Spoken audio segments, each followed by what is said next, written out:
partners, hospitality leaders, tourism professionals, members of the media, and our esteemed sponsors and partners, ladies and gentlemen. Of course, my name is Deborah Eze. I am a broadcast journalist with Business Day Television, Business Day Media, and it is truly an honor to be your master of ceremony this morning. Please put a round of applause for yourself for being here this morning. And of course, this year's theme, Nigeria's tourism, from resilience to investment-ready growth. We all know that Nigeria's tourism has survived economic downturns, infrastructure challenges, policy inconsistencies, and disruption. The question today is no longer whether tourism can survive, but rather the real question is, can tourism become one of Nigeria's most investable sectors? Can we attract local and foreign investment? And tourism create jobs, generates foreign exchange, and contributes meaningfully to the national GDP? Those are the conversations that we are going to be having here today. We'll hear insightful keynotes, engage in thought-provoking panel discussions or sessions, would network with industry experts, and hopefully leave here with ideas that can move the industry forward. So I encourage everyone today, ask the bold question, lean into every conversation that we have today, share your ideas, and most importantly, make meaningful connections. Once again, welcome to the Business Day Tourism Event 3.0. Please a round of applause for yourself. And to formally declare this conference open, it is my pleasure to invite the Deputy Editor-in-Chief of Business Day Media Limited, Dr. Innocent Una, to deliver the welcome address. Ladies and gentlemen, with a thunderous applause, please welcome Dr. Innocent Una as he comes on stage.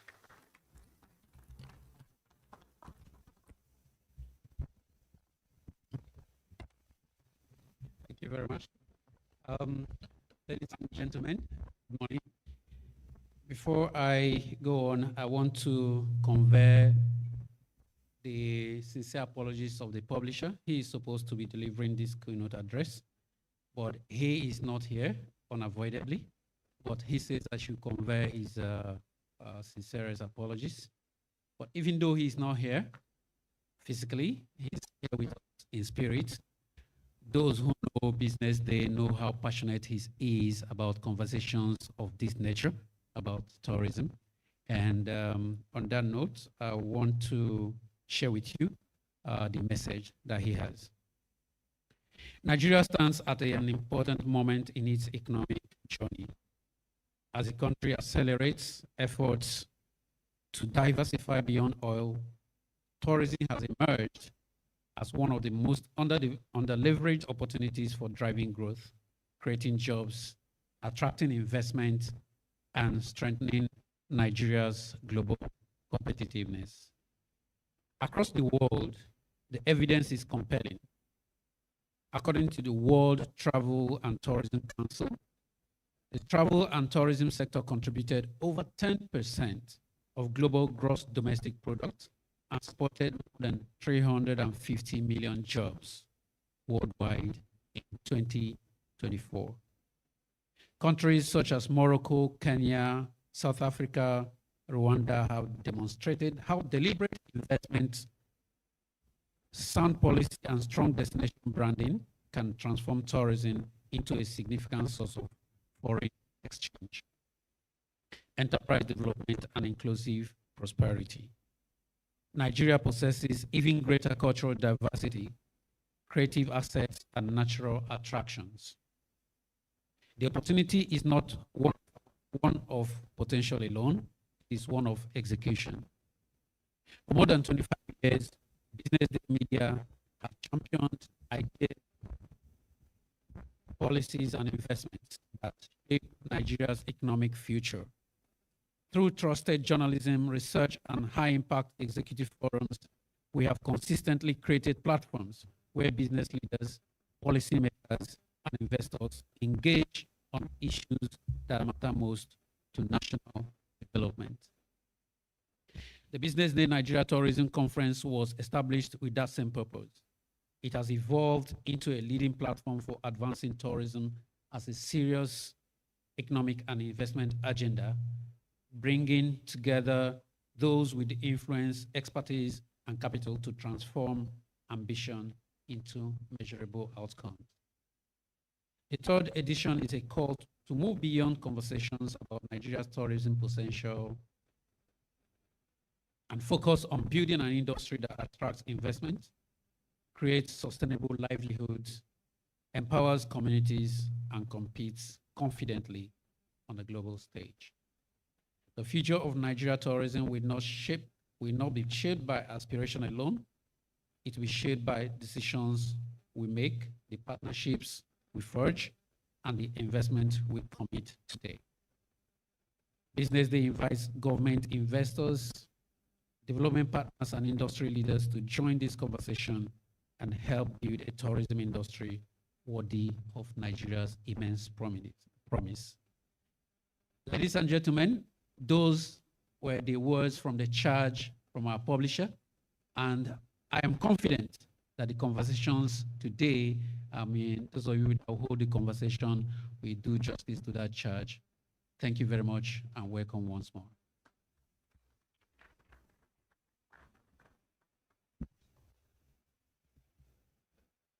Please, a round of applause for Dr. Innocent now. Thank you very much, Dr. Innocent. Your words were really inspiring, and it really speaks to the essence at which we're here today. But still on the agenda this morning, ladies and gentlemen, please let's welcome on stage a special guest of honor. She's represented Barrister Anatu Musa Musawa, who is the Minister of Arts, Culture, Tourism, and the Creative Economy. She's being represented by Mrs. Ngozi Yerima. She's the Director, Technical and Production Services of the National Troupe of Nigeria. Please, a round of applause for her as she comes on stage.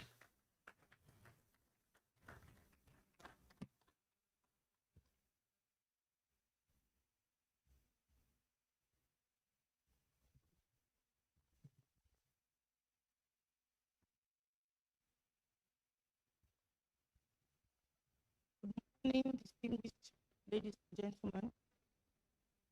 I am Ngozi Yerima, Director, Technical and Production Services of Nigeria. I'm here representing the Honorable Minister of Art, Culture, Tourism, and Creative Economy, Barrister Anatu Musa Musawa, whom I principal, Artistic Director, CEO, National Troupe of Nigeria. Okay, thank you. Hadia Kautume Bulamagana, all protocols observed. It is my distinct honor and privilege to represent the Honorable Minister of Arts, Culture, Tourism, and Creative Economy at the 2026 Business Day Tourism Conference. At the outset, permit me to convey the warm regards of the Honorable Minister to the organizers and all distinguished participants. The Honorable Minister deeply appreciates the invitation extended to her to grace this important occasion. However, due to rescheduled official engagement that require her presence elsewhere, she is unable to be here in person. She sincerely regrets her ability to attend and has requested for me to convey her heartfelt apology by reaffirming the Ministry's unwavering support for this important initiative. On behalf of the Honorable Minister and the Ministry, I extend sincere appreciations to the organizers, Business Day Media, for the kind invitation to participate in this important gathering of policymakers, industry leaders, investors, development partners, tourism practitioners, and other distinct stakeholders. We commend your unwavering commitment to fostering meaningful dialogue on the future of Nigerian tourism industry and for providing a strategic platform to shape policies and partnerships that will drive sustainable growth. The theme of this year's conference, Nigerian tourism, from resilient to investment-ready growth aptly reflects the journey of our tourism sector. Over the years, Nigerian tourism industry has demonstrated remarkable resilience in the face of global economic uncertainties, travel patterns, public health challenges, and evolving consumer expectations. Today, we stand at a defining moment where resilience evolves into deliberate action that attracts investment, strengthens institutions, and unlock the immense economic potential of our tourism assets. The history of arts, culture, tourism, and the creative economy remains steadfast in its commitment to creating an enabling environment that supports tourism development as a key pillar of economic diversification. Under the leadership of Honorable Minister Barrister Hannatu Musa Musawa, the ministry is implementing strategic initiatives aimed at strengthening tourism resilience through improved governance, enhanced public-private partnership, capacity building, infrastructure advocacy, digital innovation, destination branding, innovation, and promotion of Nigeria's rich and cultural natural heritage. We recognize that investment-ready growth requires more than action. It demands policy, consistency, investor confidence, quality infrastructure, ease of doing business, security, skilled human capital, and strong collaboration across all levels of the government and the private sector. The ministry is therefore working closely with stakeholders to develop framework that makes Nigeria attractive destination for both domestic and international tourism investments. Our vision is to position Nigeria as a global competitive tourism destination where culture serves not only as our identity, but also as a catalyst for economic transformation, job creation, youth empowerment, and inclusive prosperity. Through strategic reforms and partnership, we are strengthening the tourism value chain to ensure that communities, entrepreneurs, creative professionals, and all investors benefit from the sector's growth. As we chart this course, we invite state government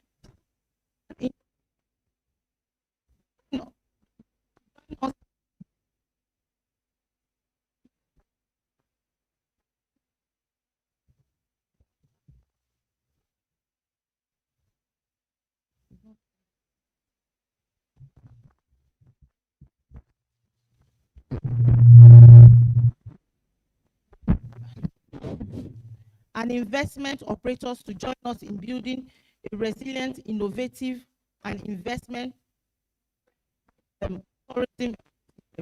Together we can historical into sustainable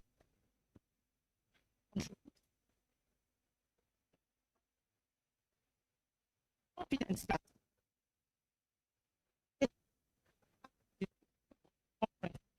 will our collective efforts to position Nigeria as a preferred tourism and investment destination on the African continent and beyond. Once again, I congratulate the organizers for convening this timely and impactful conference. I wish all participants fruitful deliberations and look forward to the actionable outcomes that will advance our shared vision of a thriving, resilient, and investment-ready Nigeria tourism sector. Thank you, and God bless the Federal Republic of Nigeria.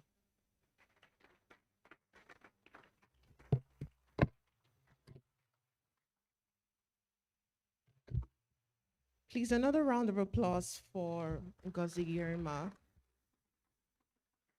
She's representing the Minister of Arts and Culture, Barrister Hannatu. And of course, we're still in course. We're still in schedule for the events this morning. We now move to our first keynote presentation. This one is very special to me, and it's special because I've been following our work for the longest. Please, let's endeavor to put our hands together. Resounding, thunderous applause, I don't mind, when I call our keynote speaker on stage. Now, keynote speaker is a global senior executive, destination strategist, and board level advisor with over 3 decades of international experience, spanning tourism, hospitality, government relations, investments, promotion, and public-private partnerships. Our career includes senior leadership roles with the Dubai Department of Economy and Tourism, NIAM, Wakanao, Windham Vacation Ownership, Walt Disney World, and Deloitte and Touche, including a 9-year tenure leading Dubai's tourism brand across sub-Saharan Africa and the USA. As founder and CEO of Fura Collective, she advises government institutions, hospitality assets, and businesses across Africa, the Middle East, and beyond, driving destination strategy, investment facilitation, and brand-led growth. A recognized leading African voice in tourism and hospitality. Our accolades includes the International Hospitality Institute's 100 Most Powerful People in Africa Hospitality and Forbes Africa People to Watch Out. Now you understand why I said this is actually very special to me. All right, ladies and gentlemen, please, with a resounding round of applause, let's welcome on stage the CEO of Fura Collective, Miss Stella Fubara.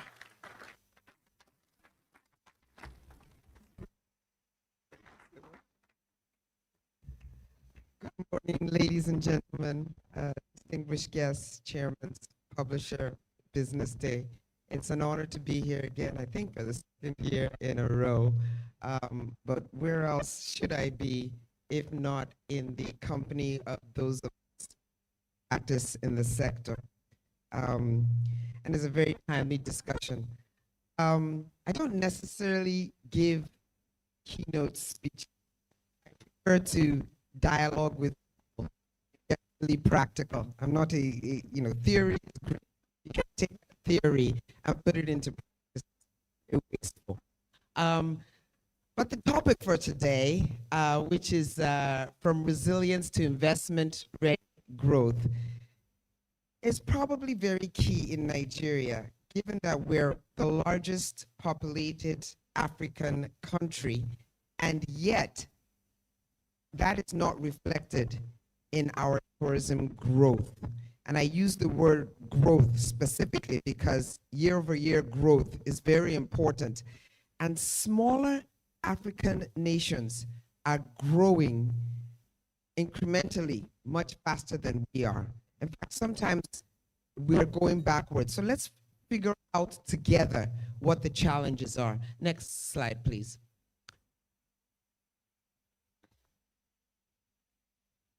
Who's controlling? Do you want me to have my own clicker and take care of it myself? Okay.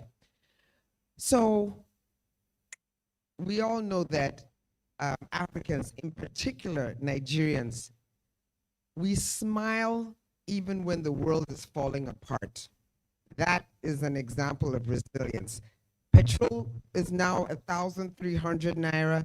Foreign exchange has gone from 300 to 1,400, and we're still smiling and doing Owambe and all the parties and weddings as if nothing has happened. And if what we go through in Nigeria were to happen elsewhere, they would be decimated.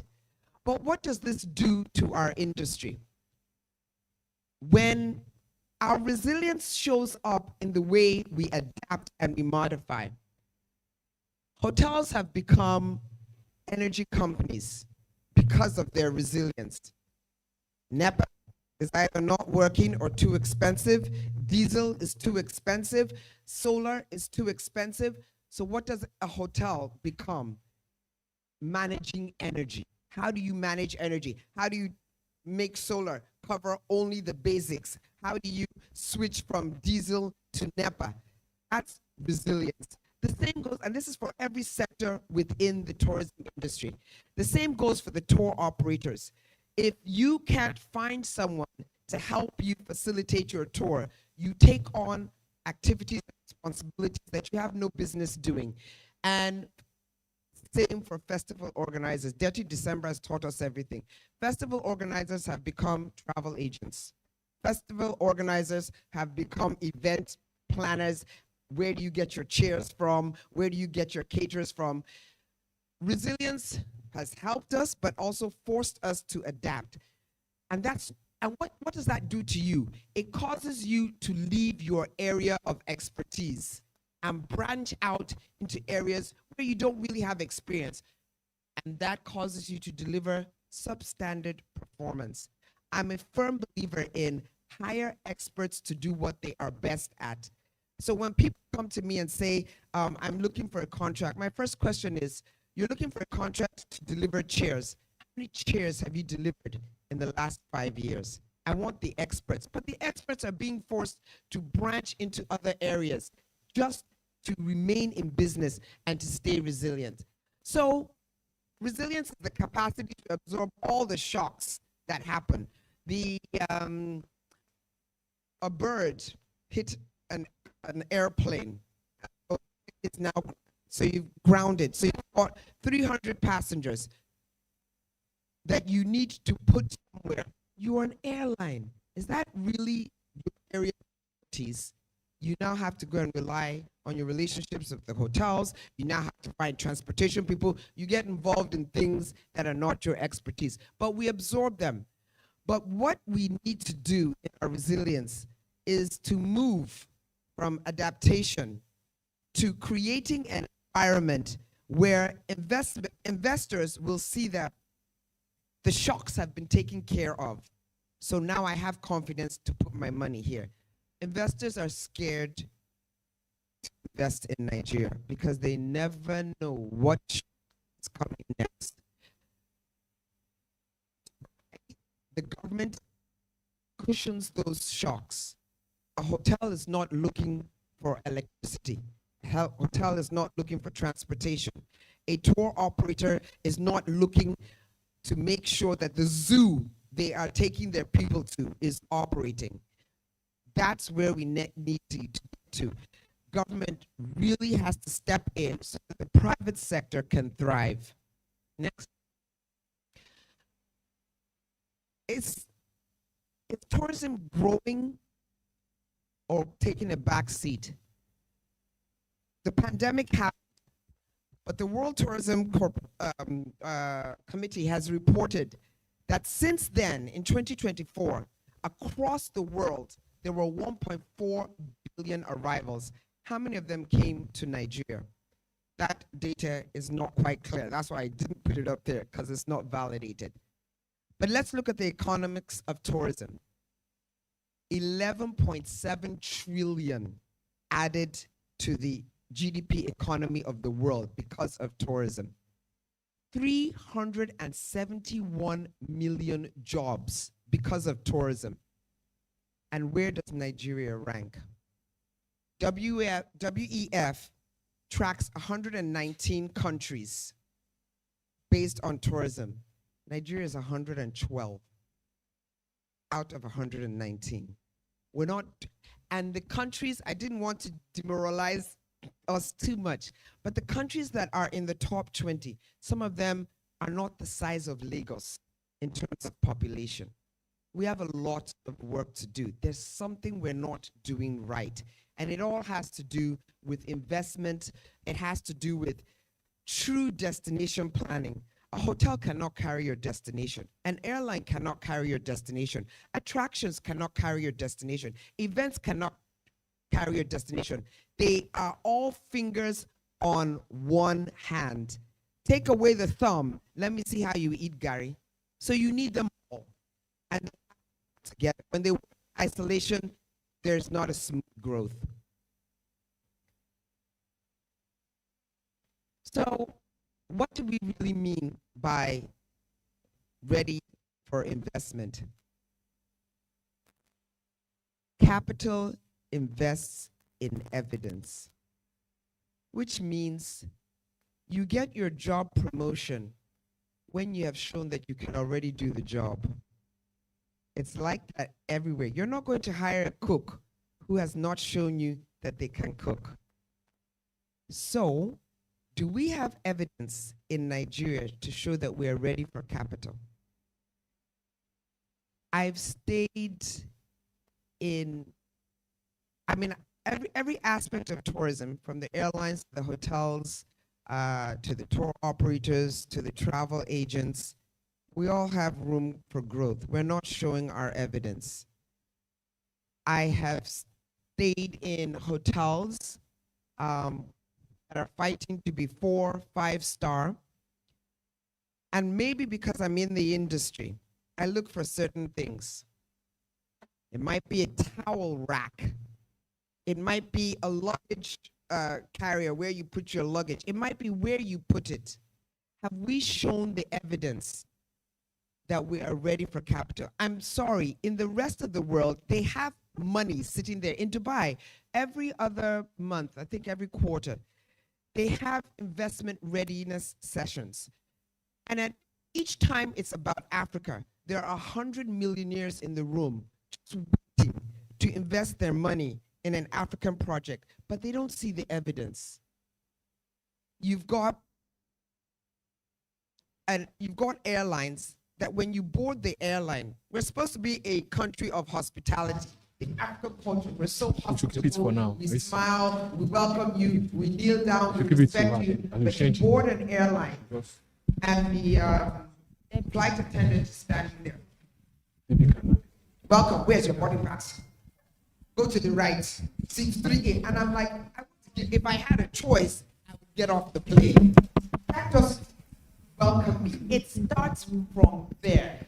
Tourism starts way before the person even boards the airline. Is your travel agent ready to handle your travel? Madam, where would you like to go to? Your travel agent, I came to you. That's the wrong question. The question is, Madam, how many kids do you have? Where have you been to before? What do you like to do? And then you prepare a portfolio to match the person.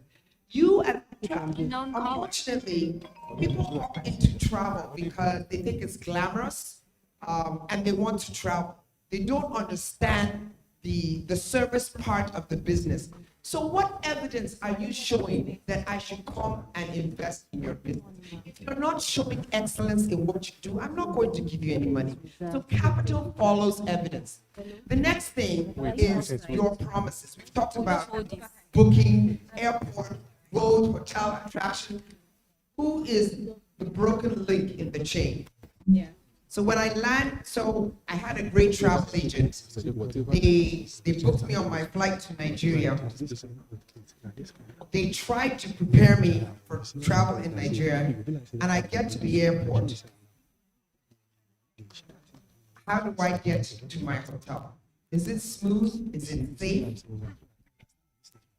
So it was a struggle to get to my hotel. And then I get to the hotel. I have my reservation. But what they have in their system is different from what I have in my reservation. I paid my travel agent for my hotel accommodation. The hotel doesn't have it.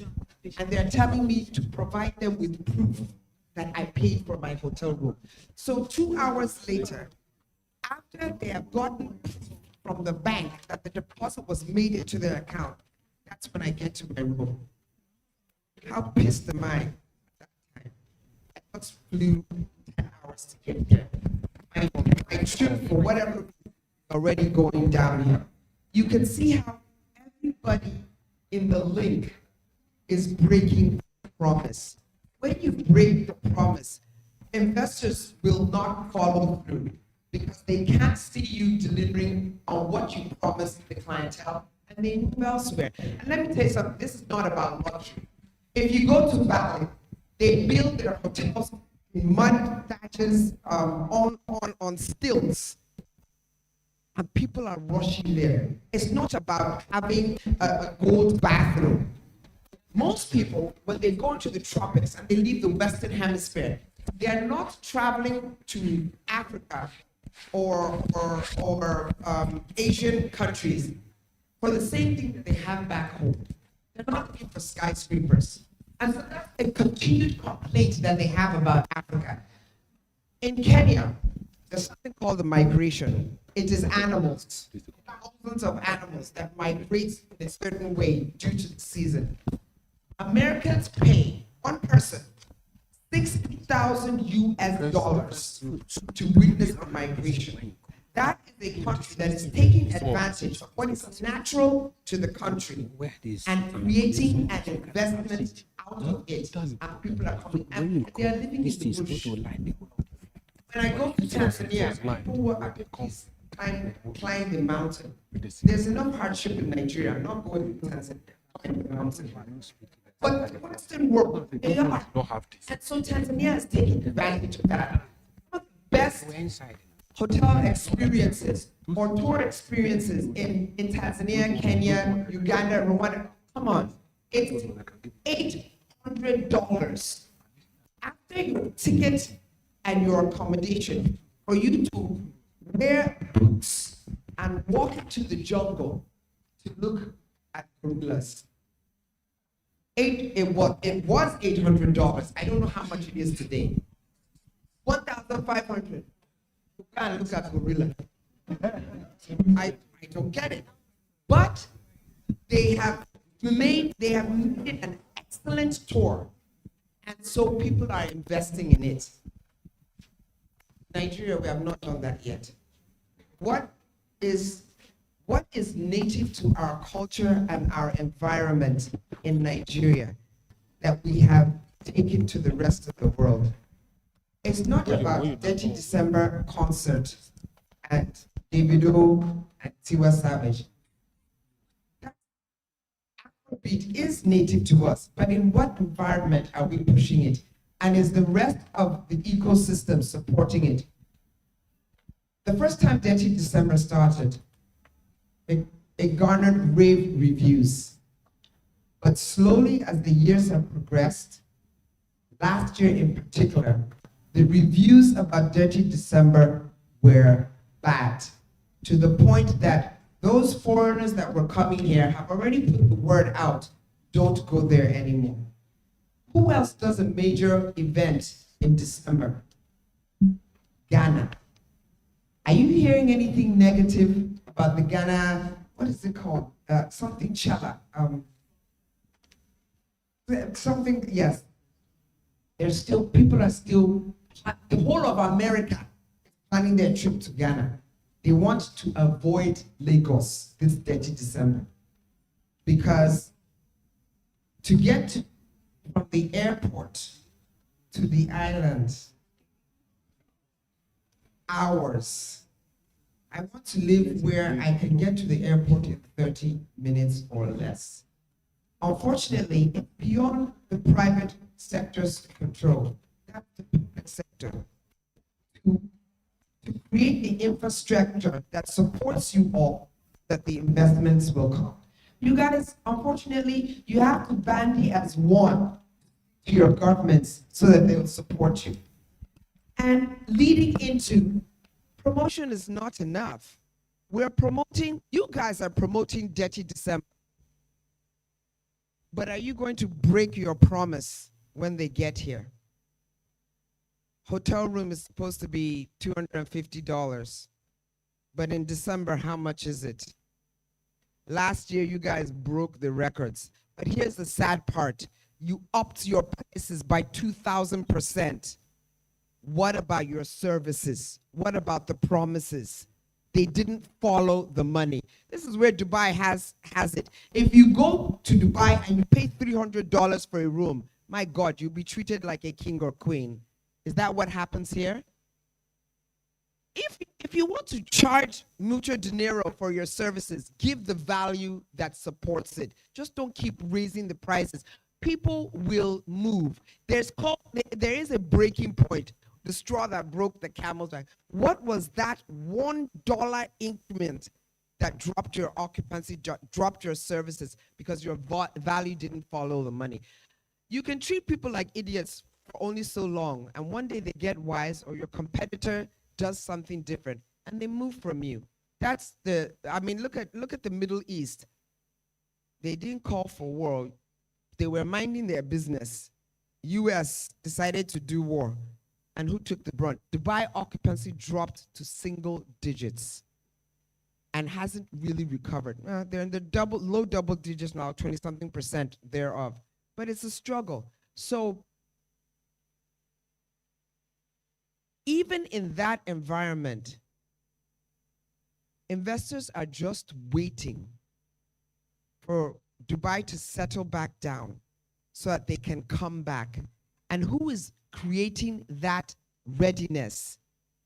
It's the government and the private sector. Even though the hotel only has single digits, just about having the physical attribute, what is the experience you're creating around it? I have seen people create, we now create, there's a company, oh my gosh, I can't remember the name, but this just happened in Akwa Ibom. Akwa Ibom has the longest white coast in the entire 129 kilometers. And there's a company, a young gentleman, he formed an exploration company. And every quarter, you sign up, you pay your money, and you go out to the beach or to some remote location. You're living in tents.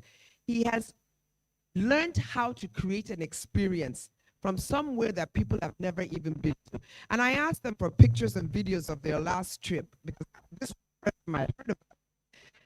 On the beach, in their tents, Suya is roasting, they're playing their games, they're playing their music, they're having a fantastic time. They had an amazing experience. Yet the toilet was 1 kilometer away. Somehow, experience overrode the attraction. And so they have become lifelong clients for that exploration guy. Before the end of today, I'll ask my staff for the name of that company. But that's an example of taking an attraction, you took a beach and you turned it into an experience. What's the next thing? I spoke about this earlier, forget about projects, think about the ecosystem, think about the 5 hands, think about collaboration. You need to work together. Don't treat an airport independently from the convention center, from the hotel, and from the culture. You manage them all as one. That is what we call destination development. If you're in tourism and you think that your travel agency is not affected by the services at the airport, you're making a mistake. If you think that the services in the hotel do not affect your business, you're making a mistake. Because guess what? Customers think about their experience. And if you're a travel agent and you booked their stay at a hotel and they didn't have a good time at that hotel, who are they going to blame? They will blast the hotel, but they'll come back to you, the travel agent. Why did you book me at that hotel? Or why did you put me on this airline? So you have to think of it as a total ecosystem and not on its own. Again, promotional. What amount of your budget goes towards marketing? In Dubai, in the Middle East, they take marketing seriously, and we don't call it marketing. It is destination development. On your own, as a travel agent or as an airline or as an airport, you might not have the capacity for the amount of money that it takes to promote a destination. That's the job of government, to promote the destination while you promote what you were responsible for. But if you work together, you let, hopefully, we have a representative of the Ministry of Arts, Culture, and Tourism here. Hopefully, they're aware of all the hotels in a city, and they're ready to work with those hotels in order to promote what the hotels have to offer at a global level, because the hotel does not have the financing to do that.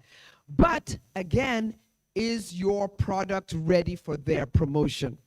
When they promote the hotels in Lagos and someone comes to stay and they have a bad experience, they're going to blast the government. They will blast you too, and you will feel the effect because they won't come to your hotel anymore, but the government takes the repercussions. So promotion needs to be very intentional. Who are you promoting to? The people who go to Dubai for a vacation, they're looking for something specific. So they might not be your customer. Do you know what the average age of your customer should be or is based on your product? Do you know where to find your target audience so that that money you are spending on marketing, you're directing it right there? Don't waste your time throwing money. You're going to market on Old Women's Association of Nigeria to climb Mount Kilimanjaro. You've wasted your time. A lot of us do a lot of mismarketing. We're marketing to the wrong target audience. And the message that you give each target audience is different. The way I'm going to talk to a Gen Z person, I can't even speak their language, but the way I will talk to a Gen Z person is not the way I'm going to talk to a business traveler. A business traveler and a leisure traveler are looking for two different things. So it's not the same message. So don't think it's one size fits all. You guys go out on Instagram and you're posting stuff, paid stuff. When you pick your target audience, are you even looking at the country to which you are directing your message and the tone of your message? All these things add up to promotion. And then I've already talked about government activity and governance.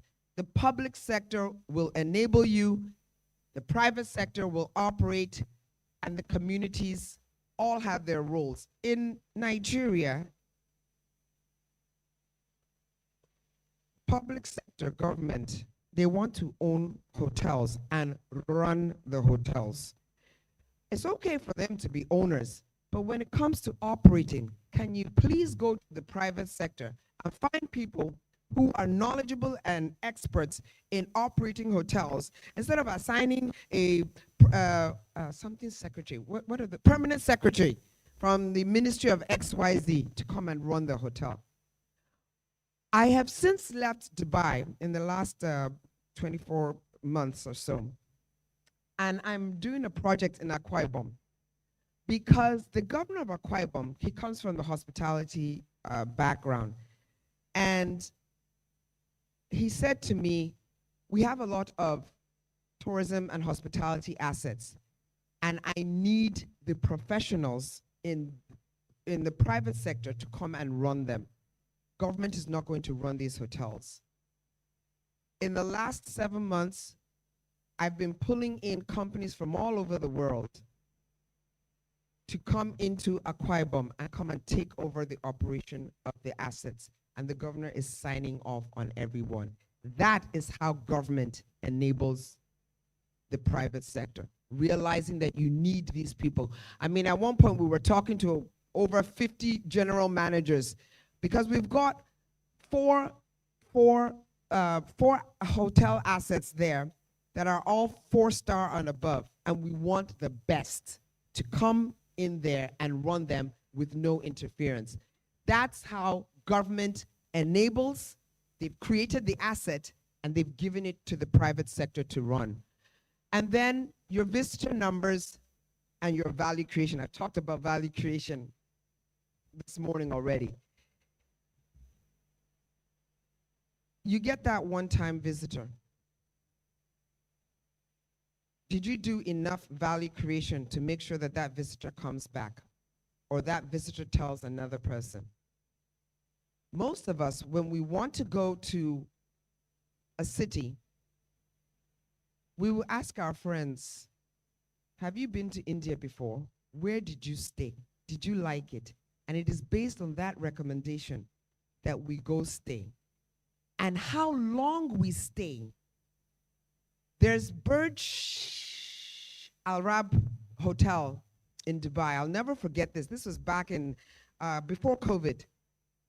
Burj Al Arab Hotel came to me and said, Nigeria, we want to start doing an event twice a year in Nigeria to market a Burj Al Arab to Nigerians. And I asked them why. And they said to me, a lot of Chinese that come to Dubai. They come to Dubai and they stay at the Burj Al Arab for one night. And then they go stay at the less expensive hotel. The Nigerian comes to Burj Al Arab with his family. 1 week. All the champagne that was supposed to last a month finishes that week. So Burj Al Arab figured out We don't mind the Chinese. We don't need to market to them. We don't want them. We want the Nigerians. Length of stay. How long do people stay? How long do they? Only Nigerians extend their stay in Dubai. They get there, they're blown away with value creation. What was supposed to be a 3-day trip turns to a 5-day trip. So the length of stay and the value you create pushes, and every time a customer finds value in your hotel, it means they're spending more money. Anytime a customer finds value in your travel agency, they will refer you. I know travel agencies in this country, they have never advertised, yet they have clientele out the wazoo. In the event planner business, word of mouth and evidence.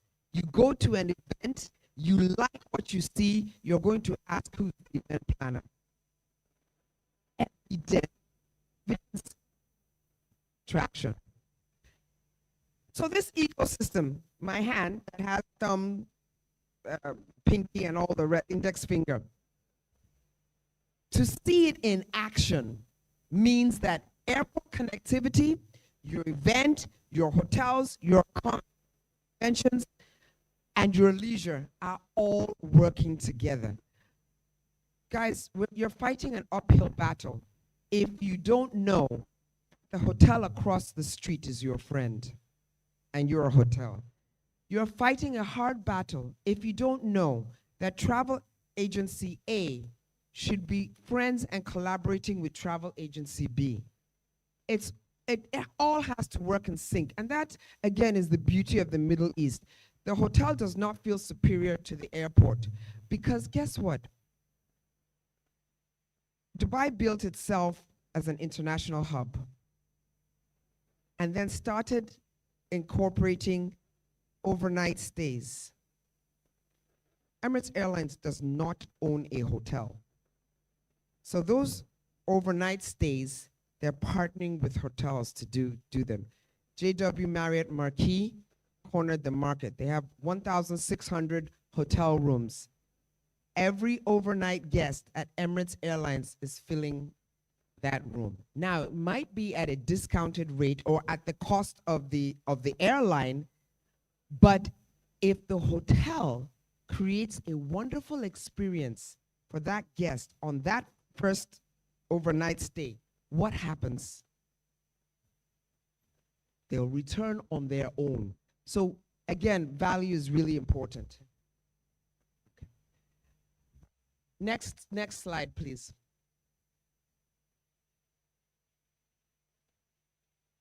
All right, so I'm probably going to end on this note. What's your practical agenda? I told you I don't like to give speeches. I like to leave you with homework and things that you can actually incorporate into your businesses. Choose your destination. You can't serve everywhere with expertise. Where do you excel? Your colleagues will learn that, travel agency A is great in India. So when I have clients that want to go to India, I'll collaborate with them. Choose your destination. Build a bankable project pipeline. Potential is not a project. Concept is not a business case. Don't go build a hotel if you don't know what you're doing. By the way, the airline is probably the worst profitable business in the entire chain. The shocks, the unexpected is really too much. And they're really dependent on a lot of fluctuation. So choose your project. Let's create a single investment window.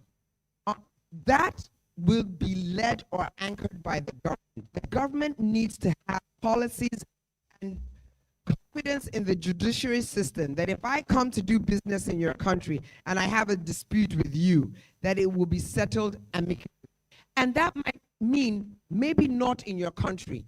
If you go to Dubai to invest, your contract says arbitration or disputes are guided by the bank, England, the law of England. So they're building confidence in investors that even though they're foreigners and you're investing in Dubai, if you have wahala, it will be an independent governing system. Then measure the visitor economy. Today, do we really know how many visitors come into Nigeria? We this before, and do we really know if they are visitors or returning diasporans or Nigerians that are coming and going? It makes a big difference on your target audience. Professionalize your operations. If you've never been in the airline industry, please start from small and grow your expertise. If you've never been in the hotel industry, start from small and grow your expertise. Become a professional at what you do. Strengthen domestic tourism. If COVID taught us anything, it's that, okay, there's no more travel coming in, but the person in Adamawa State still wants to take their family on vacation. Do they know where to go? The pricing is different, but do they know where to go? Strengthen your domestic tourism.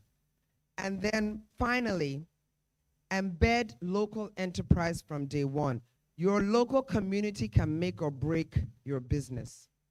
So if you are building a business and you're not keeping them as part of the value chain so that they are reaping the benefits, they'll be angry with you. And your guests will come and they will block the road with stone and demand money. The experience starts going down. Your community has to be part of your business, wherever you choose to set up and whatever industry you're in. So these are just 7 things. I'm sure every expert here can come up with something different. But this is how you show evidence to an investor. And remember yourselves, are you going to go and buy a cake from a shoemaker?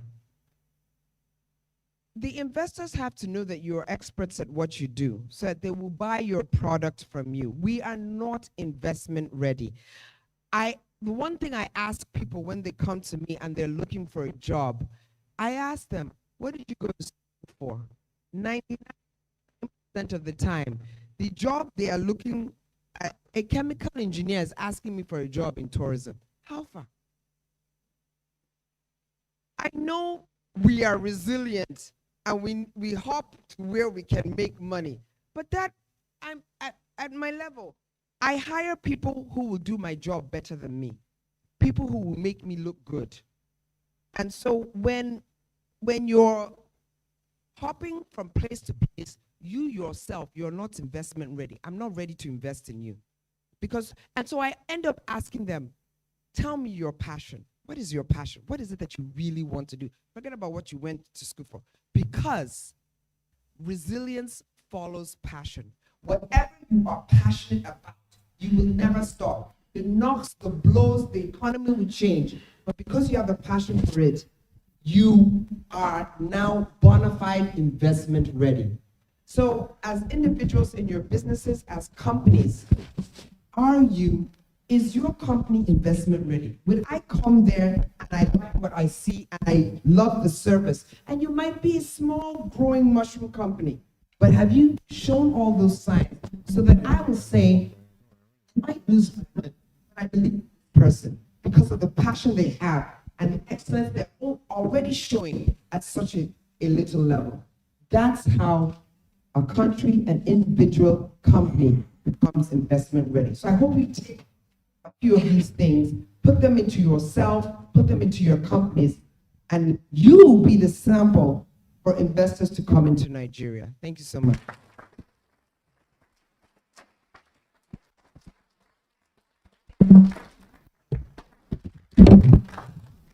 Here's another round of applause for Mr.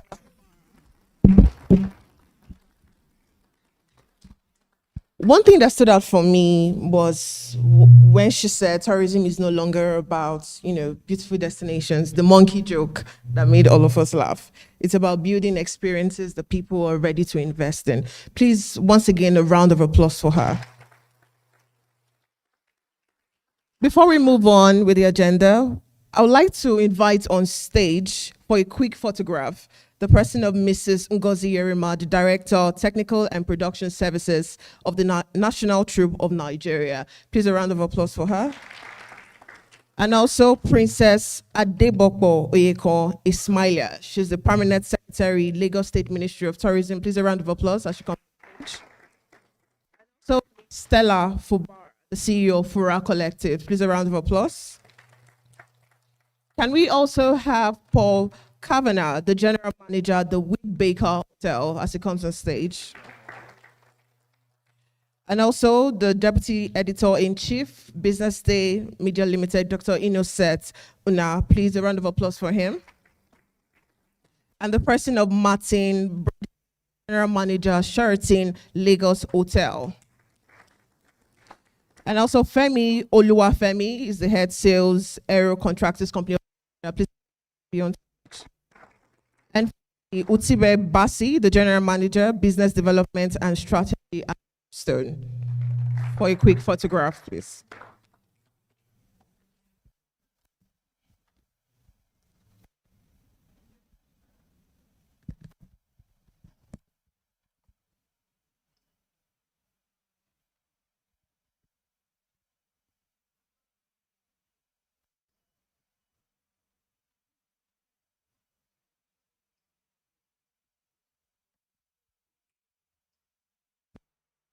All right, thank you very much.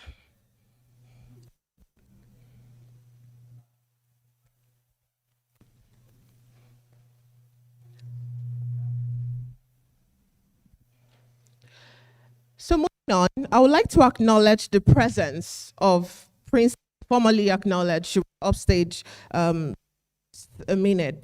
I would like to acknowledge the presence of Prince Oyeko Ismailia. She's the President Secretary, Lagos State Ministry of Tourism.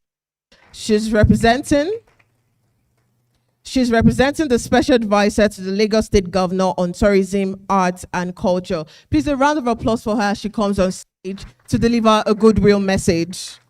Please keep clapping until she gets here. Thank you. Thank you very much. Good morning, ladies and gentlemen. I'm actually representing the governor of Lagos State. So if you would like to clap for my governor, the performing Mr. Governor of Lagos State, Mr. Babajide Olusola Sanwo-Olu, please do. Thank you very, very much. So this is his address. I want to adopt I'm sure that the protocols has been properly established. So please kindly permit me to adopt them as presented. But before I go to Mr. Governor's keynote speech, I would like to acknowledge Mrs. Stella Fubara's keynote address. It was powerfully delivered. Thank you very much. It was enlightening, it was insightful, and of course, I took a lot of things away from that we'll also work on. Thank you very much for that. Thank you. So this is Mr. Babajide Olusola Sanwo-Olu's speech, delivered today at the BusinessDay Tourism Conference holding here at the Sheraton Hotel today, Wednesday, 29th July 2026. It is a great pleasure to join you this morning at the BusinessDay Tourism Conference 2026. I commend BusinessDay Media for consistently convening conversations that shape the future of our economy and for choosing a theme that speaks directly to one of Nigeria's greatest untapped opportunities: Nigeria's tourism, from resilience to investment-ready growth. This is more than a conference. It is a national call to action. For many years, we have spoken about Nigeria's immense tourism potential. We have celebrated our rich cultural diversity, our vibrant festivals, our creative talents, our beautiful landscapes, and our warm hospitality. Yet, potential alone does not create jobs. Potential alone does not create capital. Potential alone does not build destinations. Investment does. The next chapter of Nigeria's tourism story must therefore be written not merely in brochures and promotional campaigns, but in infrastructure, policy certainty, innovation, strategic partnerships, and investor confidence. That is what investment-ready growth truly means. Distinguished ladies and gentlemen, Tourism today is no longer viewed simply as a leisure across the world. It has become a major economic driver, creating employment, stimulating infrastructure development, attracting foreign direct investment, and strengthening national identity. From Dubai to Singapore, from Rwanda to Morocco, governments have deliberately positioned tourism as a pillar of economic transformation. Nigeria possesses every ingredient required to compete successfully in the global world. What we must do is to organize these assets into an ecosystem. And she spoke about the ecosystem while she was speaking. Mr. Governor peeped into your paper. Visitors into an ecosystem that investors can trust and can experience with confidence. In Lagos, this philosophy continues to guide our approach. We have never regarded tourism as a standalone sector. Rather, we see it as an intersection of transportation, security, urban planning, technology, environmental sustainability, arts, culture, sports, entertainment, and commerce. That understanding explains why our investments have been holistic. Our rail infrastructure through the blue line and the red line has begun to redefine urban mobility and improve access across our city. We continue to upgrade strategic road networks, regenerate public spaces, improve waterfront infrastructure, and expand digital connectivity because every one of these investments contributes to a stronger visitor experience and a more competitive business environment. Tourism flourishes where infrastructure works. It thrives where people feel safe. It grows where cities are clean, connected, and welcoming. That is the Lagos that we continue to build. Distinguished participants, Lagos has become far more than Nigeria's commercial capital. Today, it is increasingly recognized as Africa's leading destination for business, tourism, entertainment, culture, fashion, innovation, and major international events. Every year, our city hosts world-class conferences, exhibitions, sporting competitions, music, festivals, art fairs, fashion showcases, and cultural celebrations that attract thousands of visitors from across Africa and beyond. The global appeal of our creative economy powered by Nollywood, Afrobeats, fashion design, and digital innovation has become one of Nigeria's strongest tourism assets. Our internationally acclaimed Dirty December is not our fault that prices go up. I'm sure that it is the people in this room representing Nigeria and Lagosians that do that, yes.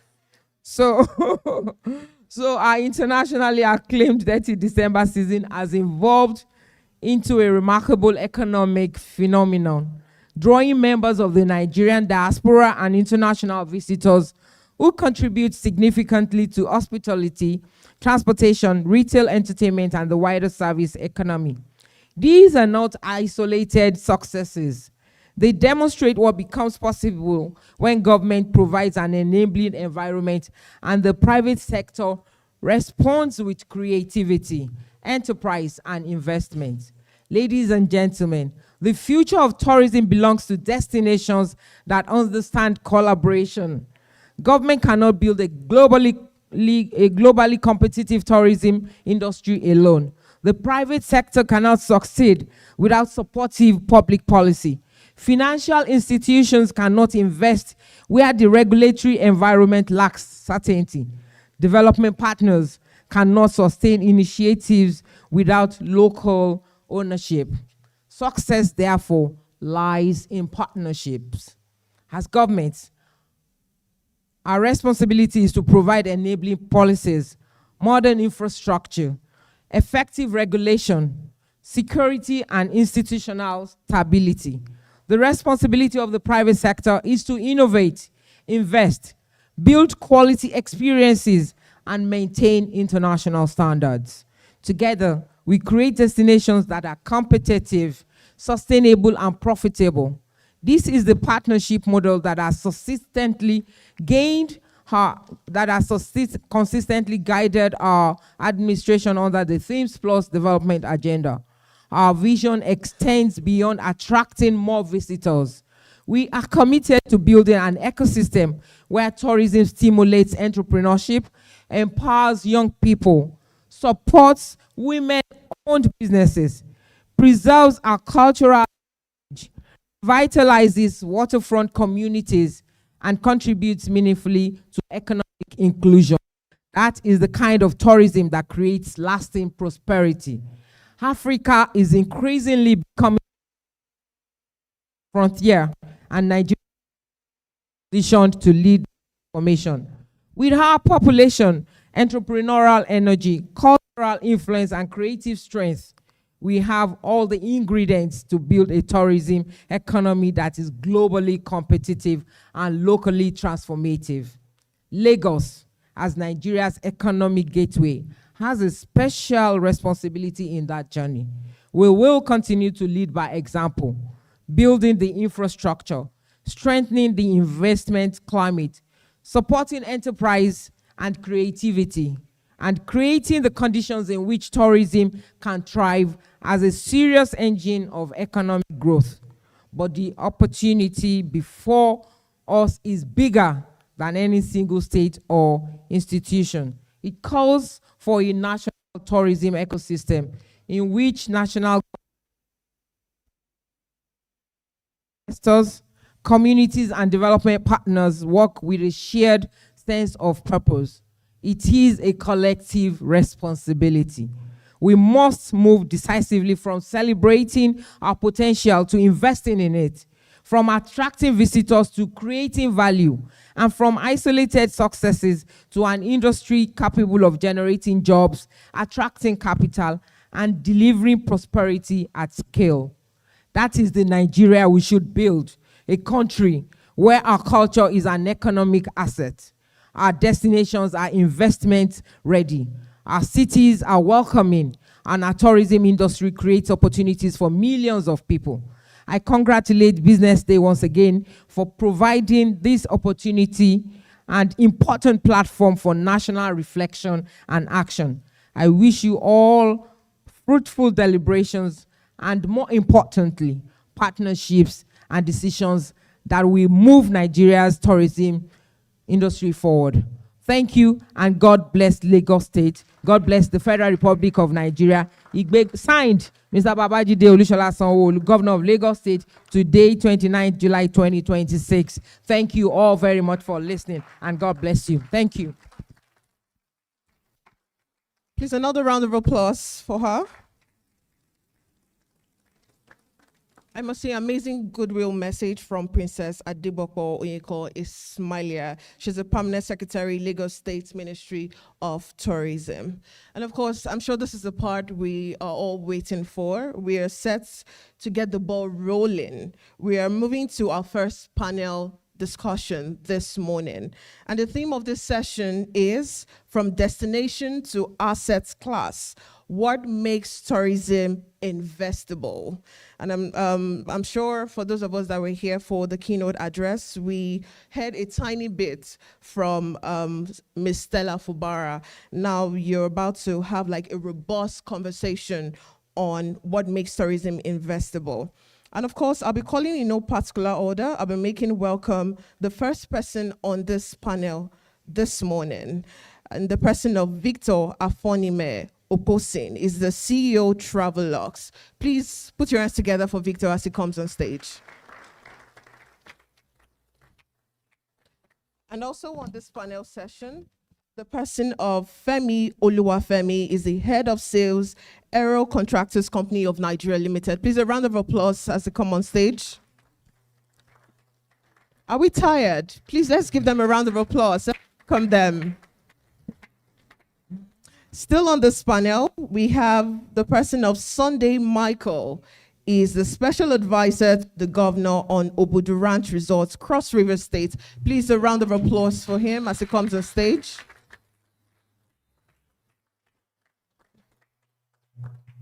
Also on this panel, we have Dr. Morenike George Taylor, President, Restaurants, Cafes, Bars and Club Association of Nigeria. Please, a round of applause on stage. And still on this panel session, we have Utibe Basi, is the General Manager, Business Development and Strategy, Kirsten Group. Please, a round of applause for him as he comes. And to help us moderate this panel today, we have the person of Omotoyosi Adisa Akinduro, is the host, the Visit Africa show, Lagos Talks FM. Please, a round of applause for him as he comes on stage.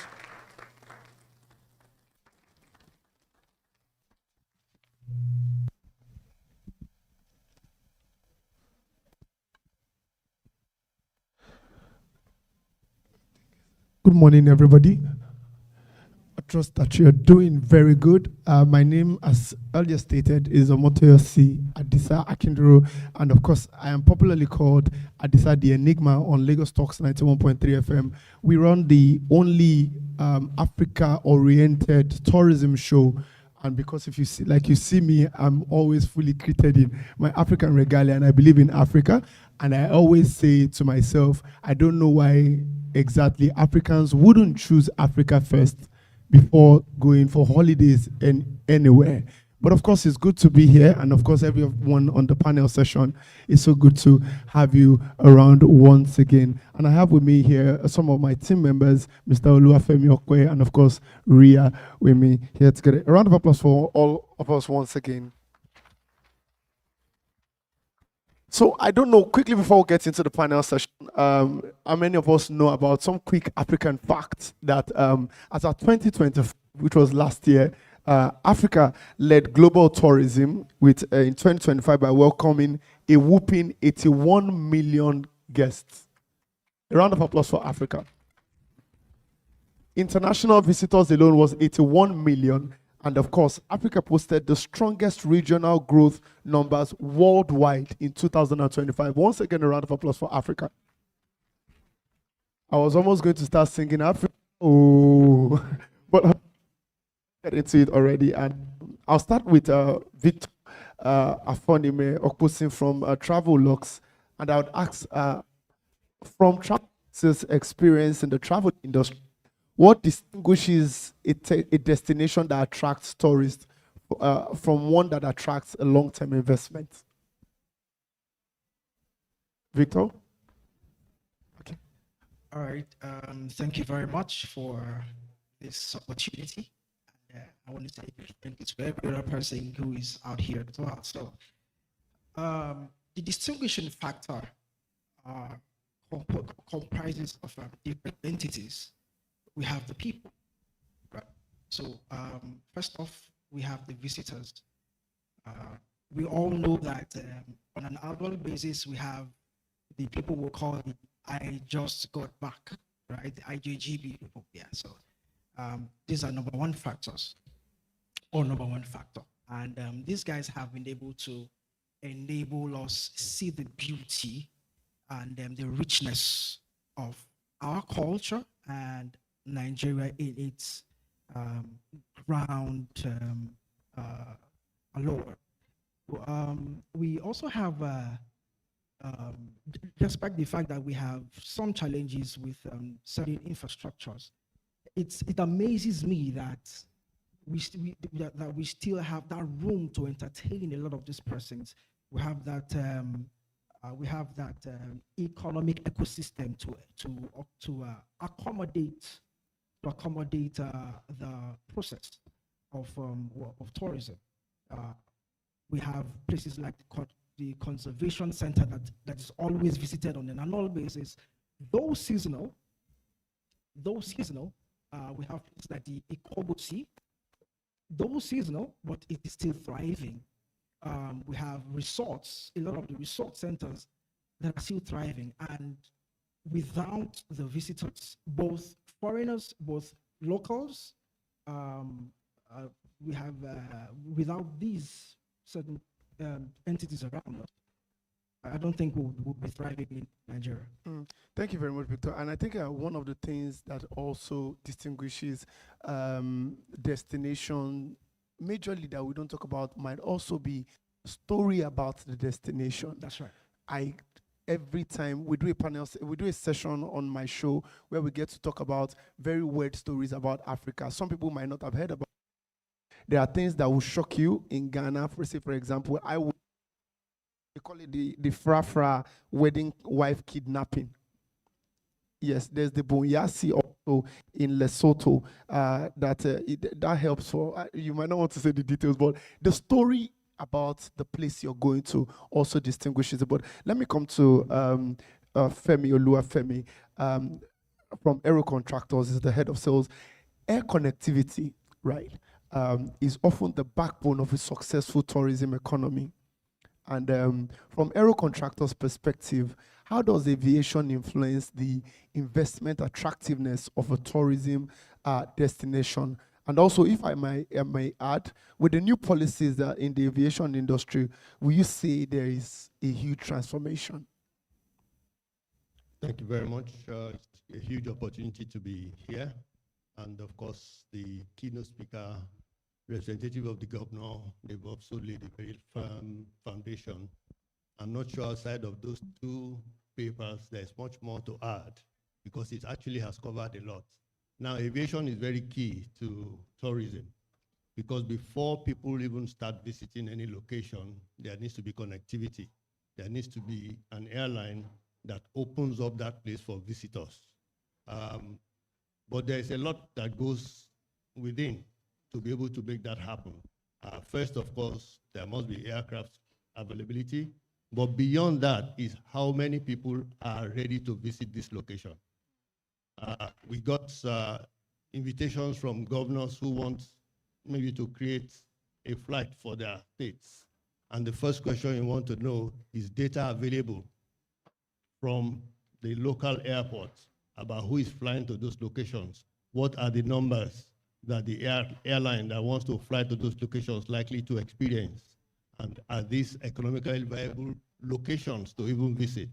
If we don't do those checks, we may not be able to actually fly to your location. But you find that we work in a country where data is not easily available. And if you don't get those data, then you fly blind, and in the end, you can start operating, but you'll have to cancel those locations sooner or later. So there's a lot that airlines can do to make tourism work well. But like we've heard over and over already, it's an ecosystem that we must all see each other as one. No one is a competitor to the other. We complement each other and complement the experience for the person who is actually coming in. All right, then. Thank you very much. A round of applause for Olufemi. This is to let the audience know that we'll be having throwing it open for you to ask questions, and we'll be as fast as possible. And please, to my panelists, please let's make our answers as fast as possible so we can make it easy for them to ask their question. Morenica, I'd like to come to your beautiful self. I like your outfit, I must say, first of all. Yeah. And I want to give a shout out to everybody who's wearing an African apparel here today. A round of applause for yourselves. All right, then. Morenike, you are the president of Restaurants, Cafes, Bars, and Club Association of Nigeria. That's a lot, right? Food and beverage experiences. We see the Ghana Jollof trying to outdo Nigerian Jollof every time. We don't know which Jollof will play the striking position. But the food and beverage experience are increasingly influencing travel decisions. How can Nigeria as a country, leverage its restaurant and culinary sector to strengthen the investment appeal of tourism industry? People fly here to come and eat, would fly here to come and eat our jollof anyways.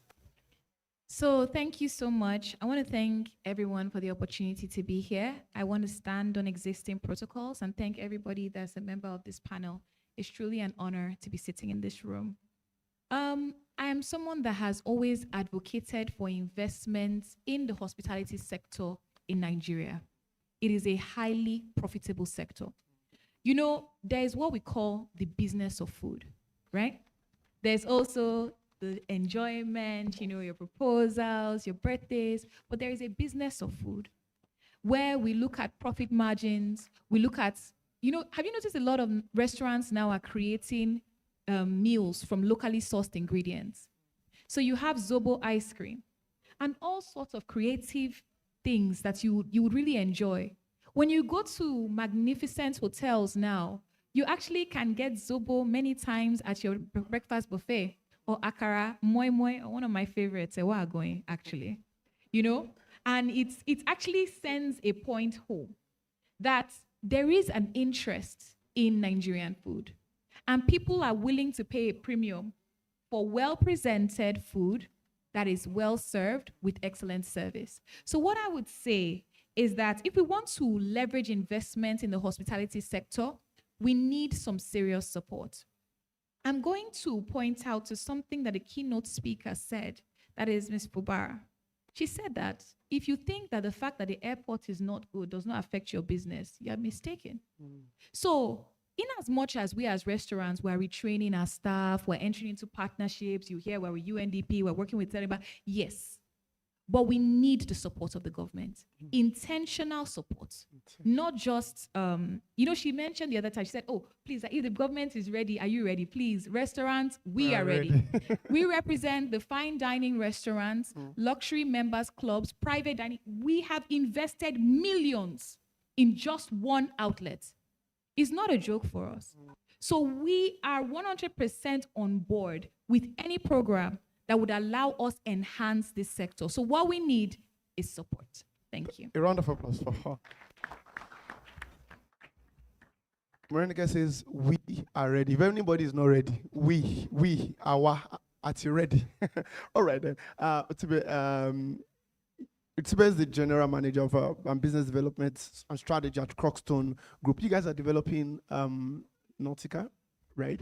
And I got outside and I saw in that place the video of what you guys are doing. It's quite an amazing one, I must say. But let me ask, from an investment and strategy perspective, what are the key characteristics that transforms a tourism destination into a bankable investment opportunity rather than just, oh, the place is fine? Okay, thank you very much. I think the concept behind investments, whether it's in tourism or any other kind of sector, still fundamentally applies. I've been privileged to raise capital in the past across different projects. And if you're trying to raise capital, whether it's equity or debt, there are things that investors look for, right? Whether it's the qualitative and the quantitative assessments of yourself as a business.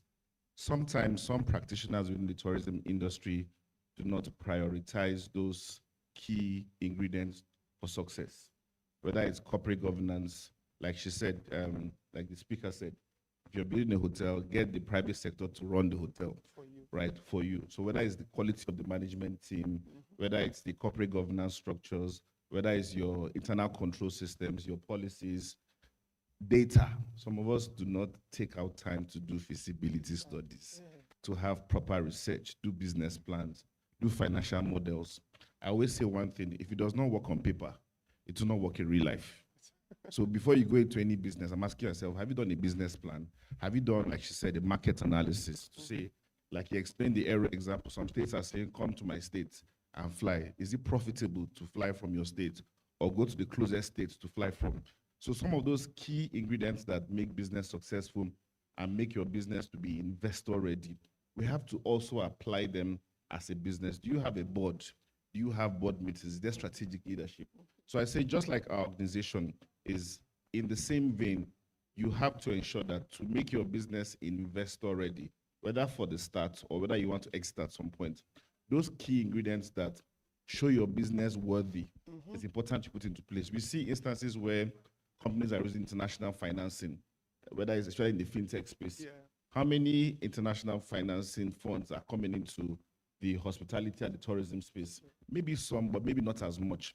So I think it's all about the readiness and the business preparedness that we should have as a business that can drive that sector and stimulate growth and more support.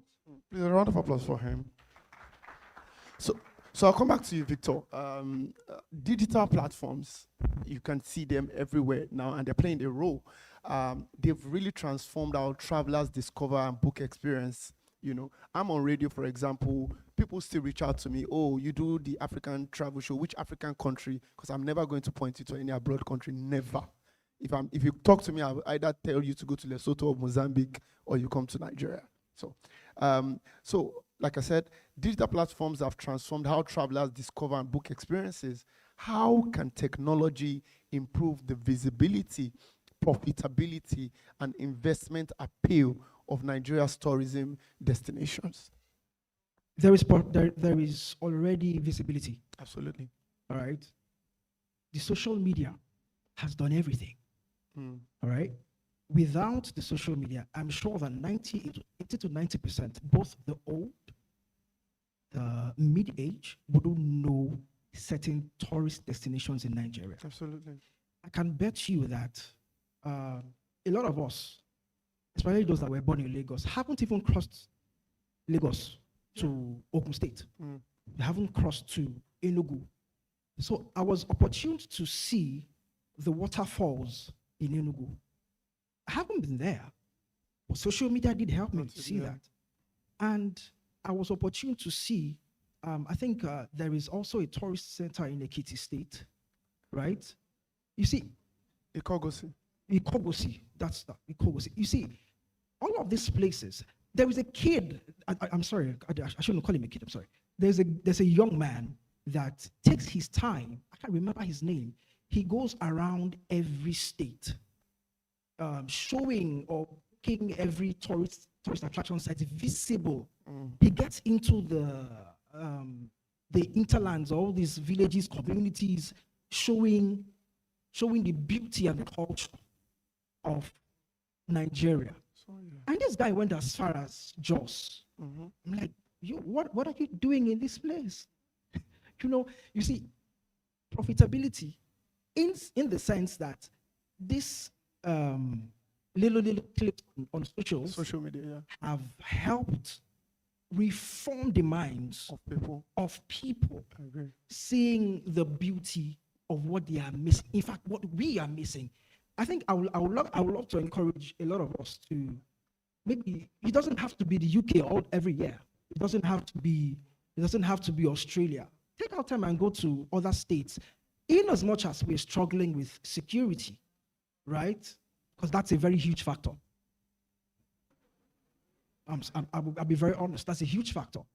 But honestly, if I have the opportunity of leaving Lagos because of the visibility of what I've seen, I'm off. I agree with you that social media has done a lot of work. I posted, I think it was one of my persons who came here with me. I posted somewhere in Burkina Faso, Senegal, on our Resort Mondays on the Visit Africa Show's Instagram page. And I think the person just messaged me that please take that video. That can't be in Africa. Exactly. I was shocked, like the picture skill, the design, and it was on a mountain. And the person said, no, this cannot be in Africa. So, and I was like, you see what social media does. You wouldn't believe that this is in Africa, but it is in Africa. But let me come, thank you very much, Victor. Let me come to you, Oluwafemi. The affordability remains a concern for domestic travelers, right? If you don't have money, why are you flying? That's what they say. How can airlines balance commercial sustainability with making to domestic tourism? Well, it's always an interesting conversation when we get to pricing.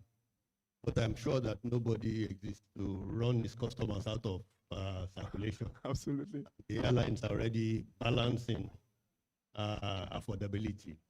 Of course, it's different for different airlines. You find that in aero contractors, we have what's called pocket-friendly fares.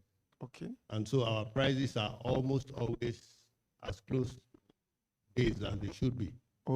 So if you find that you want to travel, I will encourage you to check out aero contractors. If you're looking for reliability, also very top-notch reliability. Last year, we closed at about 85% reliability. And this year, we are trying to go higher than that. A round of applause for aero contractors. So yes, value, because of the nature of the economy that we are running now, is down for most Nigerians. They may not be able to afford everywhere they want to go, but we're also battling insecurity, and therefore airlines are still one of the best ways to get to where you want to go, and in short time. Yeah, so our whole challenge is how do we make that reasonable? And remember that airline costs are denominated in foreign exchange. And we are also talking about escalating, exchange of naira to the dollars and all that. All these are critical for airlines to So, balance. yes, okay, thank you, Luafem. Do we all agree that now that they are mentioning insecurity, it is the airline industry that will be benefiting from it? Do we agree? Do we agree? You don't agree? Okay. I think you should try your way.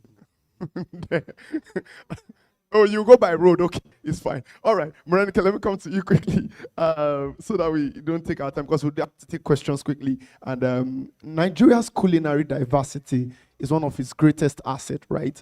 How can we commercialize our food culture as a tourism product without losing its authenticity? I think that, thank you for that question. I think a very big question we struggle with in Nigeria is, who are you? Due to social media, a lot of originals have become copies. I was shocked the other day when someone said they walked into a room and everyone was eating pounded yam with a fork and knife, and it was inappropriate to use your hand. Wow. And I said, well, I mean, if I was the only one in that room, I would use my hand and I would let you know that there is no majority of doing the wrong thing that becomes right. Please, come from. I am not judging anyone that used a fork and knife.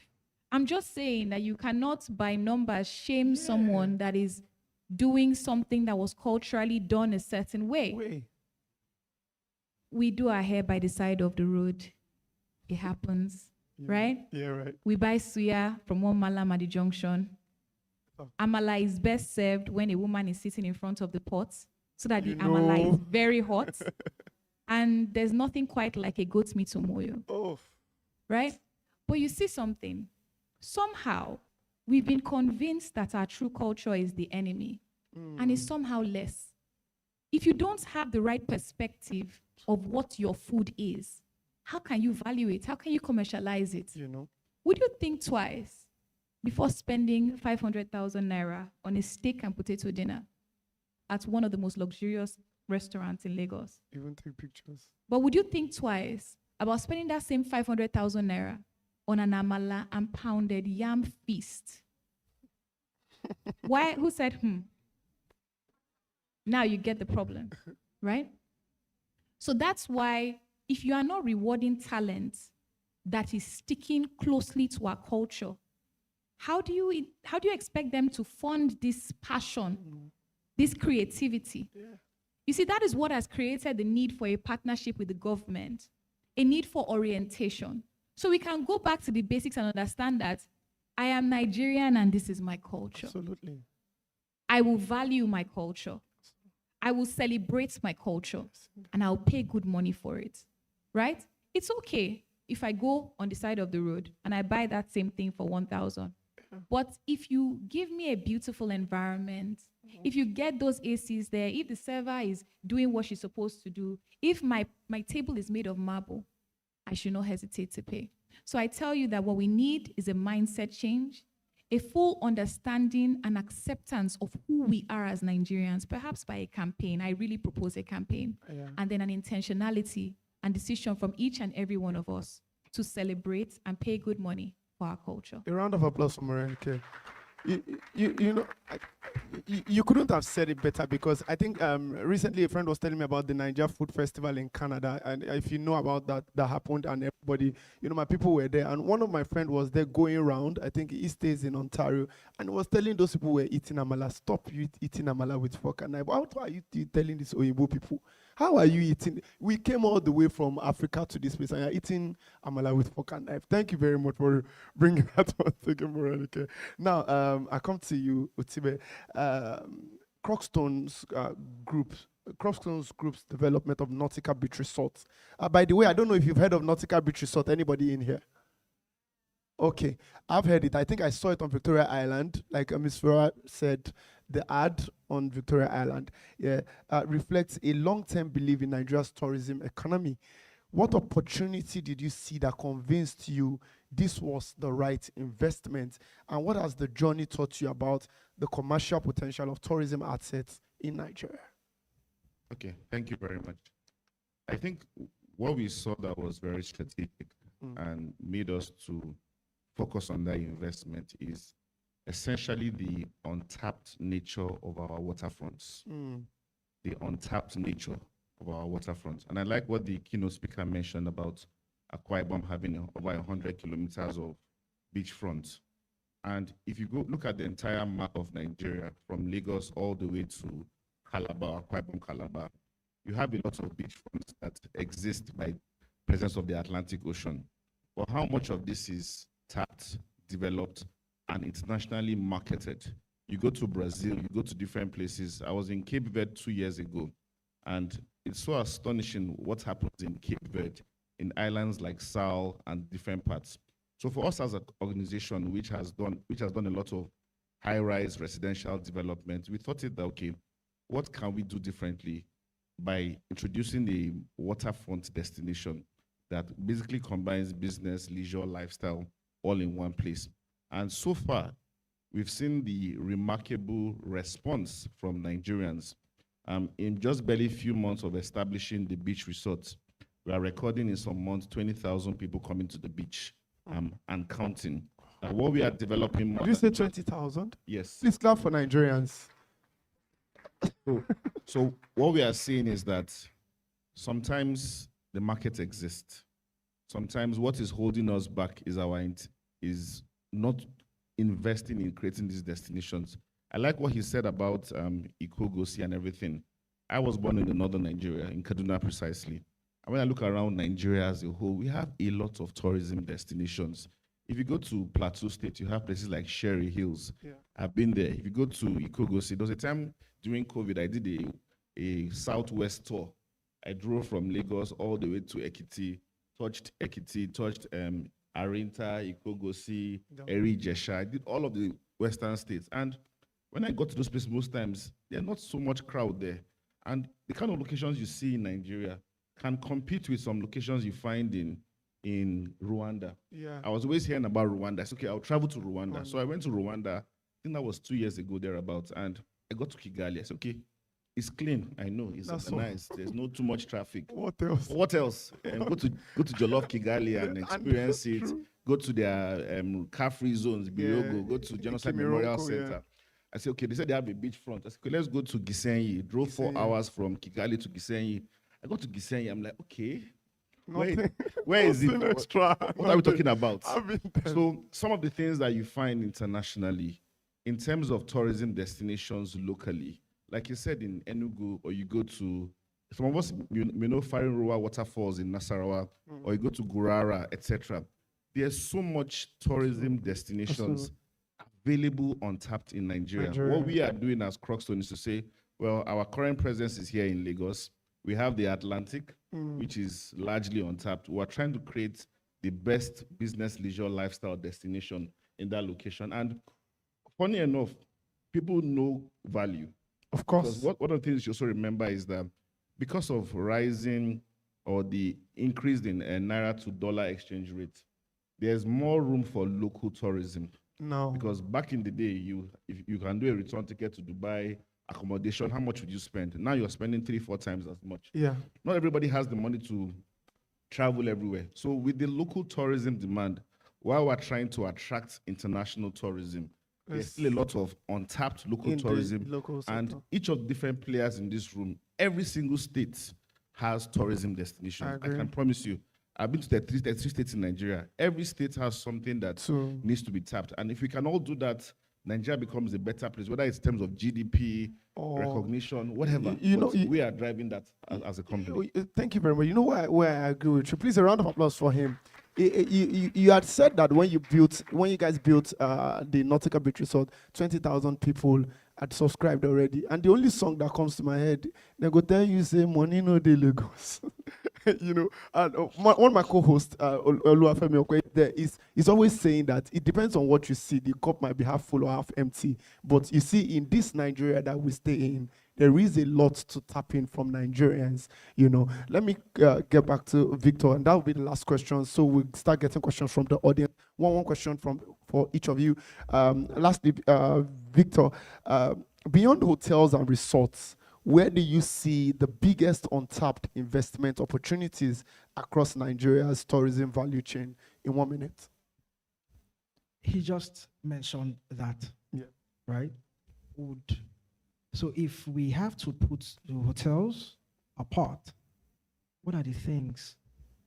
There are a lot of beautiful sceneries, a lot of green sceneries that are very beautiful.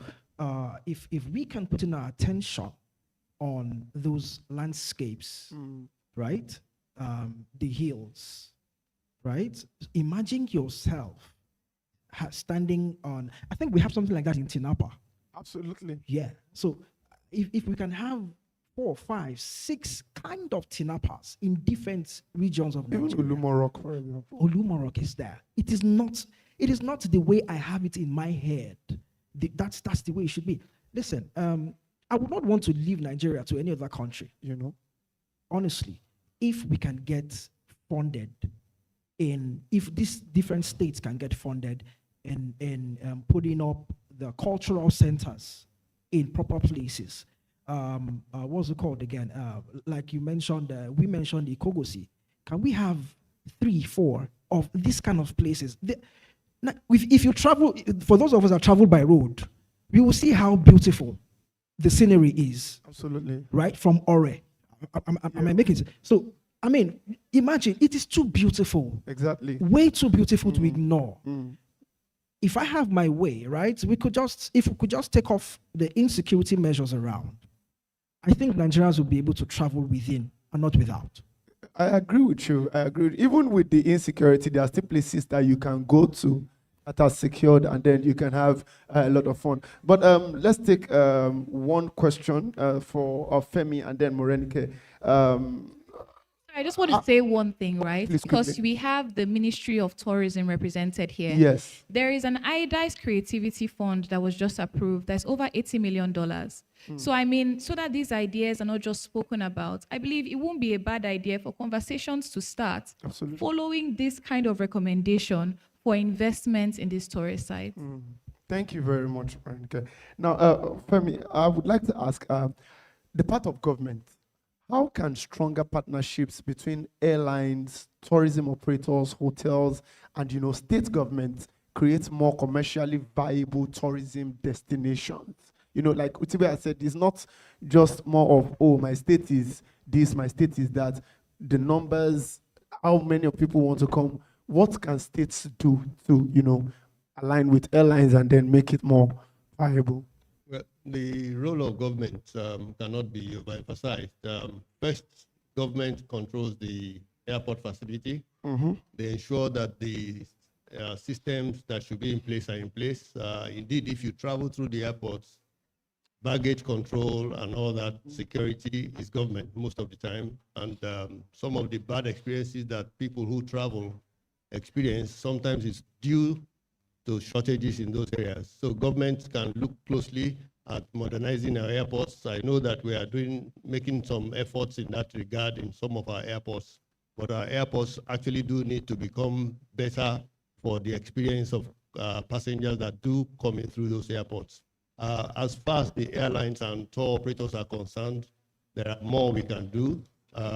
We have systems that are in place for you. If you have groups coming through your organization, that you can come to the airline for better pricing, so that those groups can enjoy better experience too. All right, then. Thank you very much. Let me come to Morenike lastly. And investors are drawn always to destinations with vibrant lifestyle economies. How can Nigeria develop world-class dining and entertainment districts that attract both tourist and private capital? I won't take too much of your time to respond to this. The RCBC is currently working on improving the staffing we have in the hospitality sector. So we're partnering with hospitality training schools. It's actually quite open right now to develop a syllabus for what exactly we need to deliver excellent service. And there's so many battles one can fight, but you have to pick something.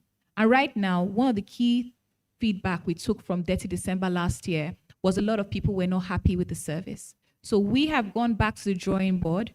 We've called these hospitality training schools to the table, and we're developing a curriculum which we hope will be implemented sometime this year and should lead to better service. So what can I say except for delivering better experiences that deliver value? All right, then. A round of applause for all the panelists. And of course, we won't be able to take questions. That was the instruction that was given to me. Thank you very much. Thank you very much, every one of you have come on this panel. We hope they said no question. Sorry. Unfortunately, so we can't take questions. That's how it is. But then do photographs, okay, already. Thank you.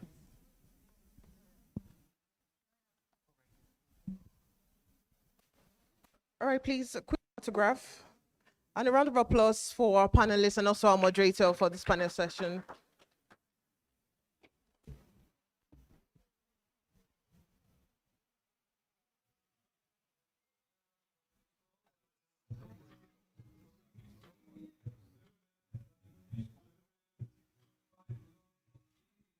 All right, let's have the Deputy Editor-in-Chief of BusinessDay Media Limited. Please hold on for the photo session. Please, a minute.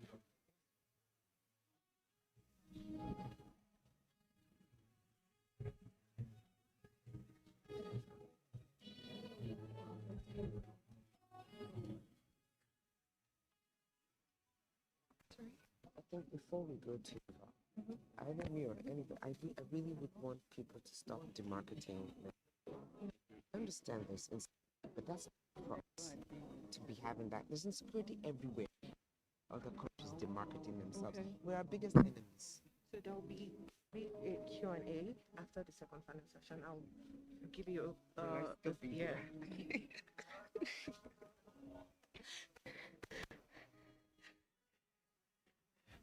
All right, everyone. Please, a round of applause for yourselves. Are we tired? Please, we can't be tired. All right, thank you very much to our moderator and also our distinguished panelists. Please give them another round of applause in panel session. And I also like to acknowledge everyone watching us virtually.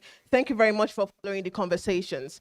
So I know we have questions. Please keep your questions till after the second panel session. We'll make sure we answer each and every one of your questions. But we are reaching the home run right now as we proceed to another keynote presentation. Our second keynote speaker is a hospitality leader with an extraordinary career spanning more than 5 decades. Currently serving as general manager of the Wheat Baker, Lagos Premier Luxury Boutique Hotel. Please join me, if your hands are not too busy, in welcoming the general manager of the Wheat Baker Hotel, Mr. Paul Kavanagh. Please, a loud round of applause, please. Thank you.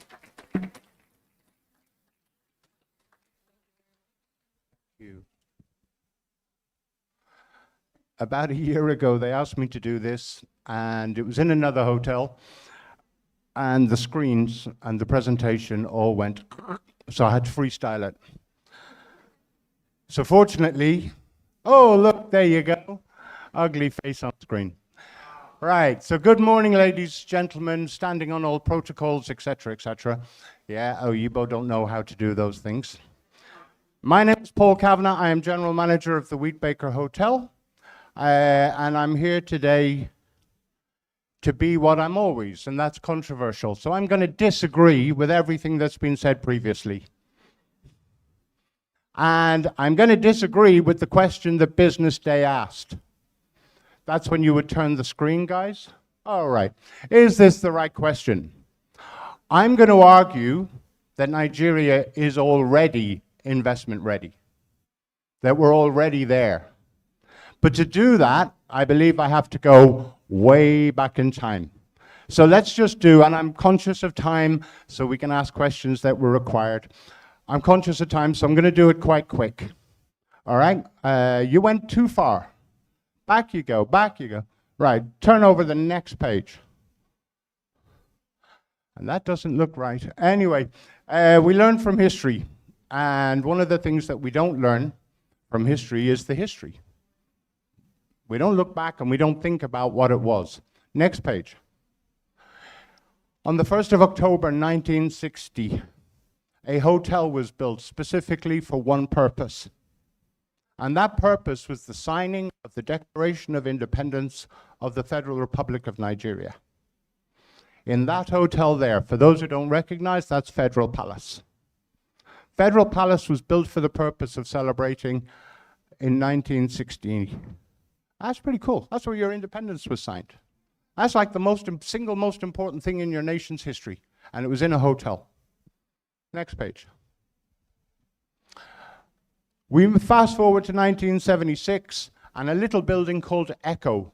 Now, it wasn't opened as Echo, it had another name, but Echo opened its doors.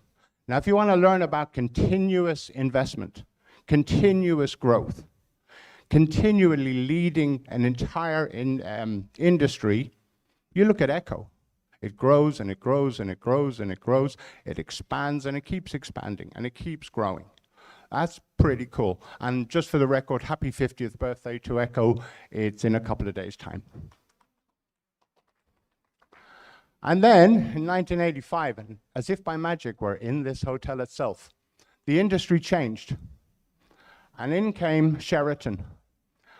More importantly, we moved off the islands and we came to the mainland.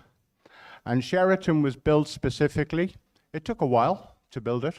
But in 1985, it opened its doors, and it is the longest continuous international brand here in Lagos. Next page. So let's look at where we are today and where we've come from. Next page. If you look down the side, there are significant hotels built. So from 1960 to around 2008, there was only really 3, 4, 5 major hotels built in the city. Then suddenly around 2008, we suddenly saw others. Southern Sun in Ikoyi, a little place called the Wheat Baker, Legend out at the airport with Hilton. Turn the page. If you look from 2010, we see huge growth. We're investment ready in 2010. We started to grow as an industry in 2010. We had international brands come, such as Ibis, such as Hilton, such as Radisson, such as Marriott. But we also saw a number of independents. The Wheat Baker, the George. I'm going to include the Lagos Continental. Yeah. A lot of quick. However, tourism is not just about hotels. As we, the hotels, were growing, it's a chicken and egg situation. Did we grow and allow the other things, or did the other things allow us to grow? Because when you actually look at tourism, you have aviation, you have restaurants. I hear they're quite popular around here. Transport services, entertainment, nightlife, etc., etc. If you don't have venues like the big hall at Echo, you don't have big events. So it's a bit of a both back and sides sort of thing. Next page. It wasn't just hotels. So it is also about new things that are coming along. Our beach culture. Now, obviously, the panel talked about beach culture, and I hope I managed to have it. It is down there, okay? The Nordica, it's there. I managed to get it in. You can dash me later. But just our beach culture. It is growing rapidly.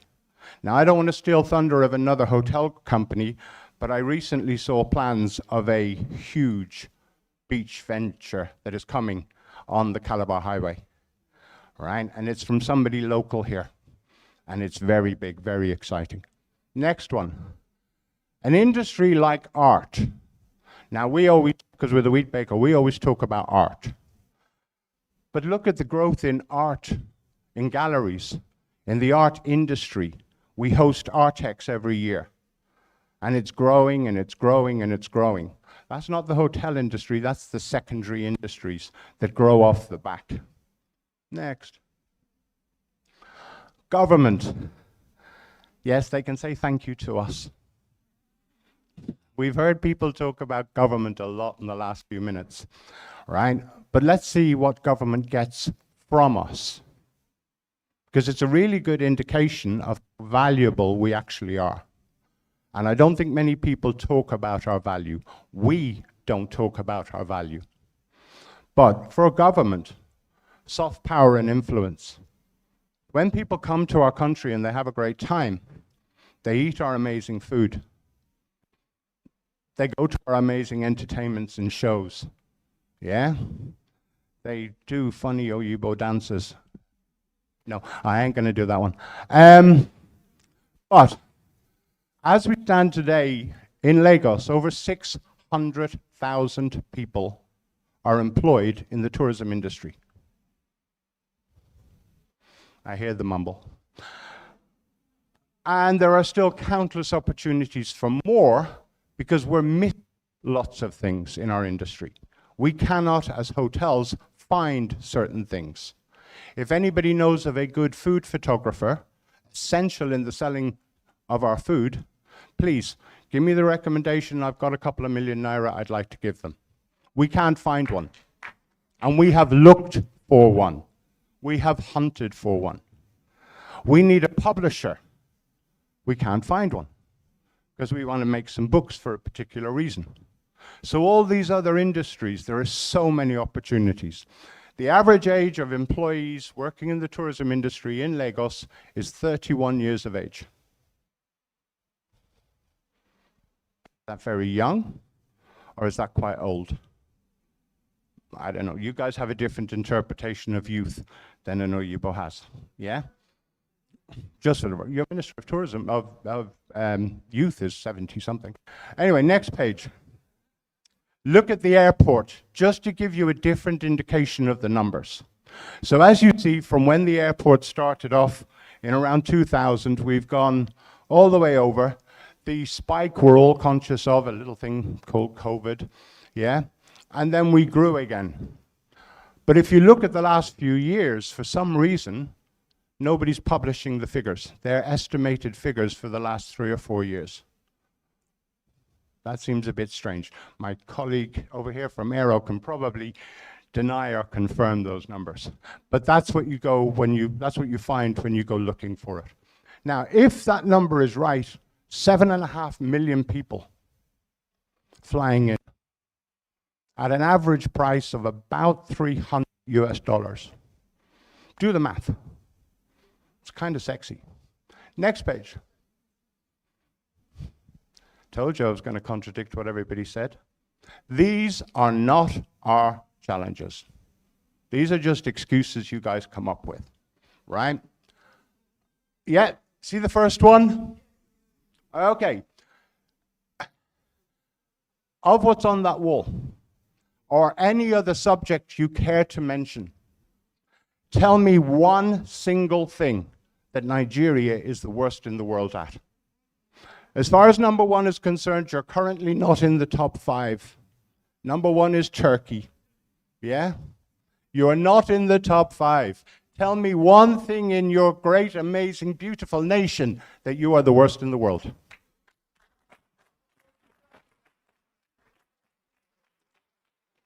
When you go home tonight and you're with your families, or you go to a bar, you're in a restaurant, you're talking to your friends, challenge them. Tell me one thing that you're the worst in the world. Because you're not the worst in the world for connectivity, for infrastructure. You're not even number 1 in West Africa as far as reliable electricity is concerned. Yeah? The Ghanaians call it Dumfor, right? Your supply chain, not even close. Tell me one thing that you guys are the worst in the world, because it's not those 5. What they are your stereotypical excuses. That's what you like to say. We've heard it on this stage. Sorry, boss. We've heard it on this stage 7 times, because I've been counting, right? Oh, you've been counting. Okay, cool. So these are not our problems. So Paul, come on, tell us, what are our problems as an Oyibo? Education. Our number 1 challenge in this country is education. Our number 2 challenge in this country is education. And guess what our number 3 challenge in this country is? There you go. Education, education, education. Controversial comment number 3. This is the biggest country in the world without a hotel school or a full-time catering college. Now, Somebody may here be an alumni of Wavecrest, or might be with HBS, or Red Chronicles, or any of, or Yabatech. I work with all of them. Not one of them is an actual hotel school. They teach something called hospitality. That's like having medical school and only making dentists. Yeah? You wouldn't let them do heart surgery on you, right? So it is very different. Second one, factual data. When they asked me to do this, I did what anybody does. I went and did a bit of research. Let's find something interesting. Let's find something of benefit. The worst thing you do when you do that research is look for factual data. If you're going to make an investment in a hotel, in an airline, or in an event center, or you want to have a catering company, you do your research. Oga from Nautica mentioned it. It's normal. Try doing research on the tourism industry in the Federal Republic. Now, it's not that we don't have the Lagos Business School. It's not that we don't have one or two, or in the Federal Republic, 37 tourism ministries. It's not that we don't have hotels paying into a tourism fund to do these things. It's not that we don't have airlines who need the data. It's not that we don't have an airport that needs data. We have all of those things, but there is no data. To representative of government, please, that's the thing you do. You give us the data. Because it does exist. We just don't have it joined up together. Yeah? Controversial comment number 4. Could we please have a Minister of Tourism? Right? One of our own who will fight for us, who will show how valuable we are, who will step up and argue about giving us support and building all the things that other people believe they need. Right now, and don't think for a second, I don't understand the value of culture and history and arts, music and entertainment and the creative industries and the night industries. They're all great. But we're a little bit bigger. Next page. Okay, I have been, this time around, I've been in your country for 4 years and 9 months. All right, I first, however, came here in 2009 in a little place called Abudu Mountain. Where's Ogagon? Yeah, that's my baby. Anyway, all I've heard is so-called experts talk about international standards. What are they? What are these infamous international standards? What exactly are they? Yeah? Because for me, I believe in Nigerian standards. I believe in Nigeria. I believe in Nigerians, right? Develop our schools, build them from the bottom up. We are an industry about 15, 16 years old. We're embryonic, we're just starting, yeah? Build up from the bottom. But international standards, and Madame Food Experts, you can explain to this, Oyibo. What is international standard afang soup? You know, right? What exactly is it? What is then we will look at other things in international standards. But for me, why can't we have Nigeria standards? Like, ever since I've come to your country, you tell me you're very hospitable. You're nice people. You smile. People in this room who can prove that's not true. But, and there's no such thing as juju, right? But you tell me, oh, you're really friendly. Now, I'm Irish by birth. I have an advantage over all of you. We are officially the most hospitable country in the world. We are born that way, instantly. I'm just a contradiction. But why can't we have Nigerian standards? Why can't we have where there's a man sitting in a hotel in Dublin going, right guys, we've got to elevate our service. We need to match Nigeria standards. I don't get why you can't. Why do you keep looking internationally? Because international standards, be careful what you work for. I'm general manager of the Wheat Baker, present company excluded, the greatest hotel on the city. Second greatest. Right? And I have a lot of staff. But if I pick my hotel up and I drop it into Dublin, I will have 75 staff. Right? Instantly. Right now, I have 204. Do you really want international standard? We have to learn how to build Nigeria standards. Next page.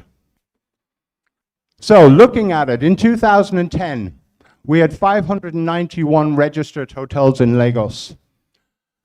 We had between 1,000 and 1,200 operating hotels that had not been registered. We had about 35,000 bedrooms. We had 12 upscale international products, and we had between 6 and 8 luxury hotels. That was in 2010. Today, 1,000 registered hotels. Over 2,000 places where people sleep. So the number is growing. 5,500 if you're including things like Airbnbs and this type of operation. Over 70,000 bedrooms in this city. London in 2012, ahead of the London Olympics, had 92,000 bedrooms. That was ahead of the Olympics. International branded hotel, somewhere between 25 and 40. There's a couple of gray area ones in there that were international and now they're local. And then upscale, somewhere between 15 and 25, depending on your definition. Next page. So if you look, registered hotels up 69%. Everything else has doubled, except for the last one, where you have an increase 3 times. And that's in less than 15 years. Next page. Just to incentivize government, just to let them see.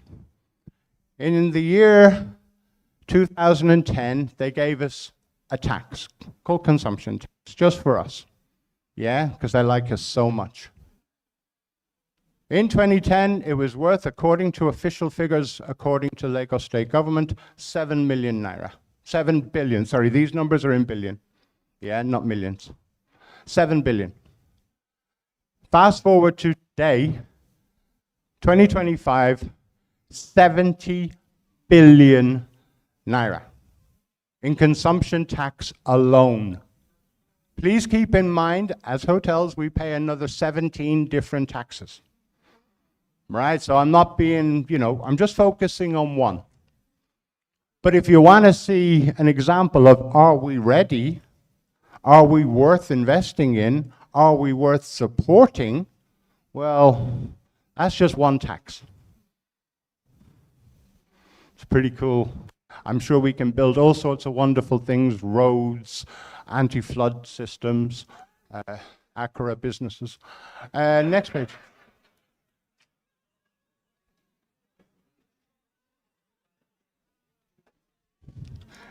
My colleague is in the room, and she bet me that I wouldn't make reference at one point. Yeah, right now she's sitting in the front row, and her mouth is like, yeah. Anyway, so I am general manager of the Wheat Baker, and I always think that if you're going to make such bold statements, let's see if you can put your own, well, not my personal money, but put money where your mouth is. Now, I don't know how many of you know my little hotel in Ikoyi. We opened 15 years ago, and when we did, some very beautiful, amazing people set an industry. We showed you what Nigeria was capable of. We took an old house. Interesting fact, food related, where your agege bread was invented. We gave the world agege bread. Yeah? Our building. So, it used to be a bakery. that used to bake with wheat. Wow. Quick move, we called it the wheat baker. Easy, that's where the name comes from. However, 15, fast forward to today, with 291 days left.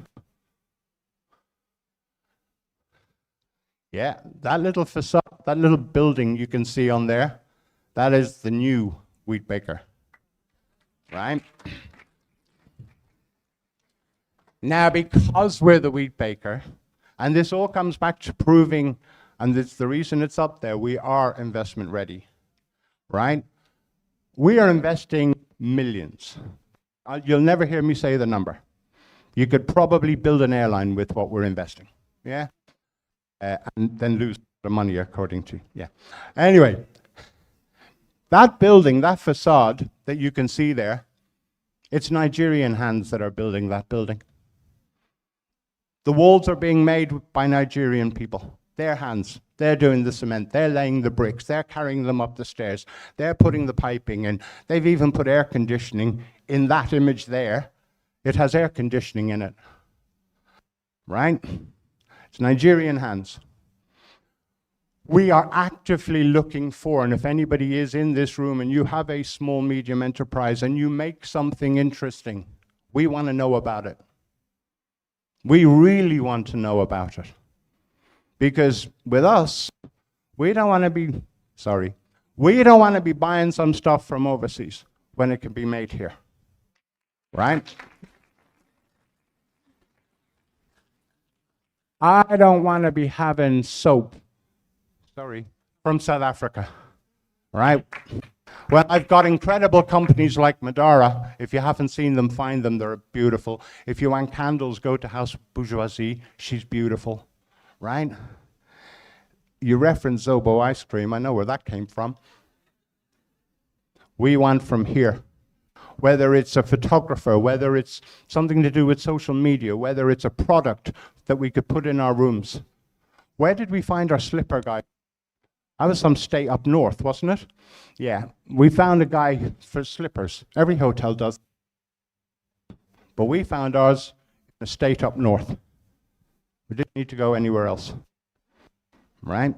So one of the things with being GM of the Wheat Baker, it helps if you're a little bit arrogant. It helps if you have swag, right? You need to have more than your 419 and Yahoo boys. You need swag, right? It's not because we're being arrogant. We're not putting ourselves on a pedestal because we just think we're better.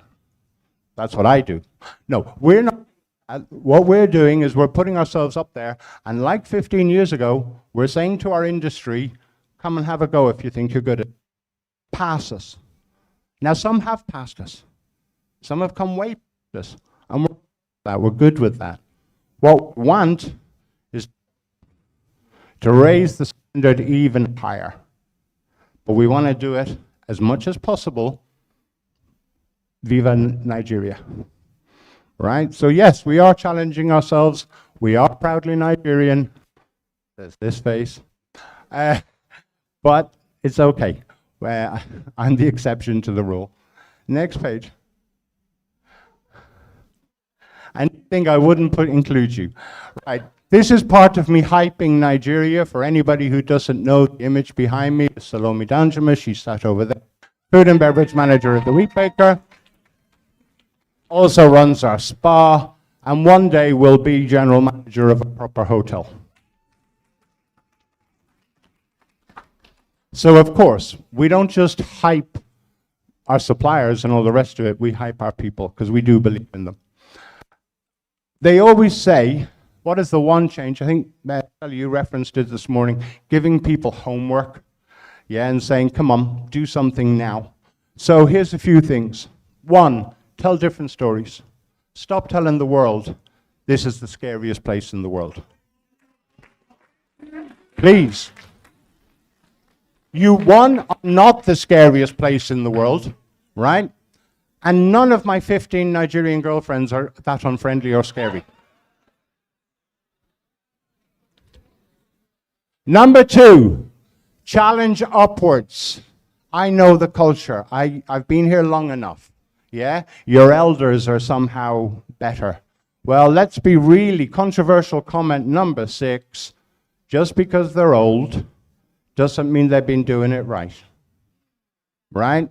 Challenge for what you want to manifest. Number 3. Learn one new thing.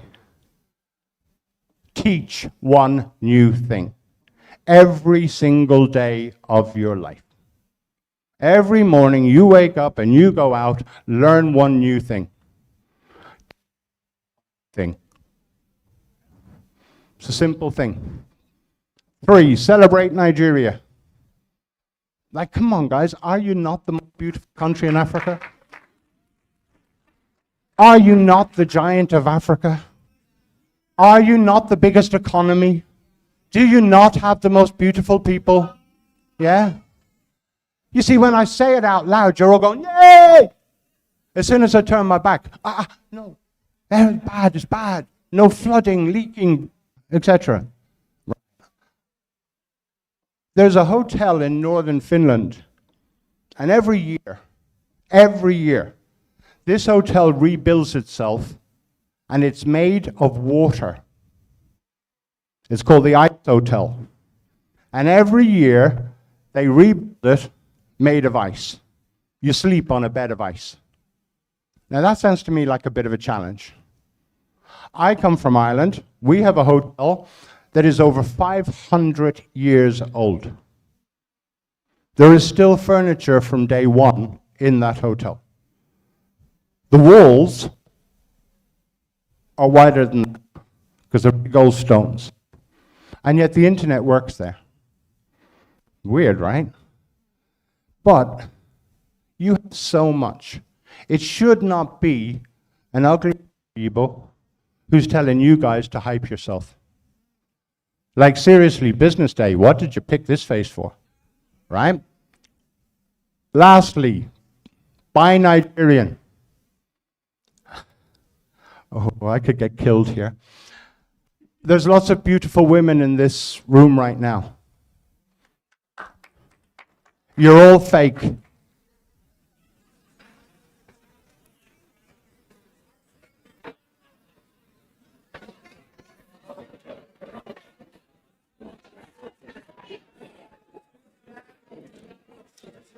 Is your hair Nigerian?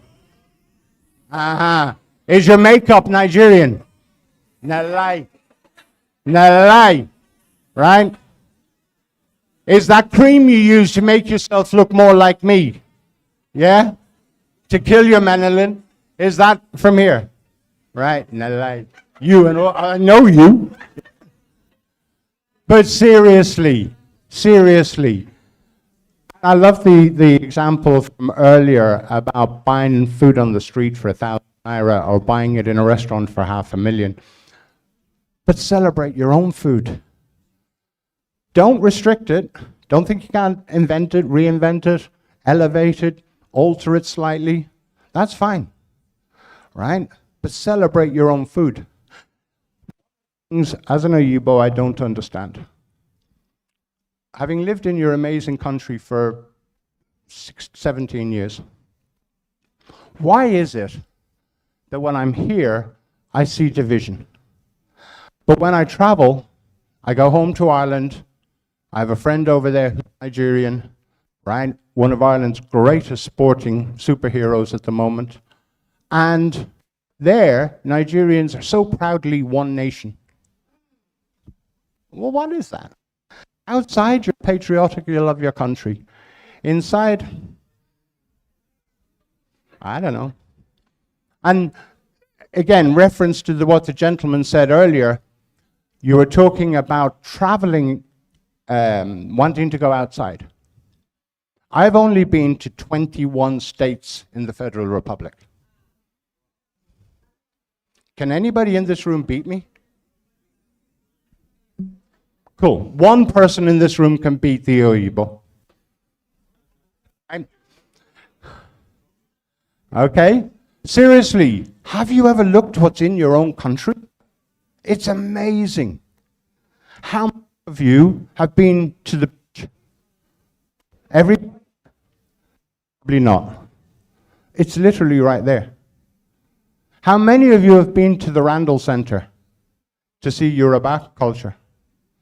Right? I've only been twice, to be fair. Right? Across the road is the National Museum. How many of you have been there since they spent all that money to upgrade it? Come on, guys, it's literally down the road.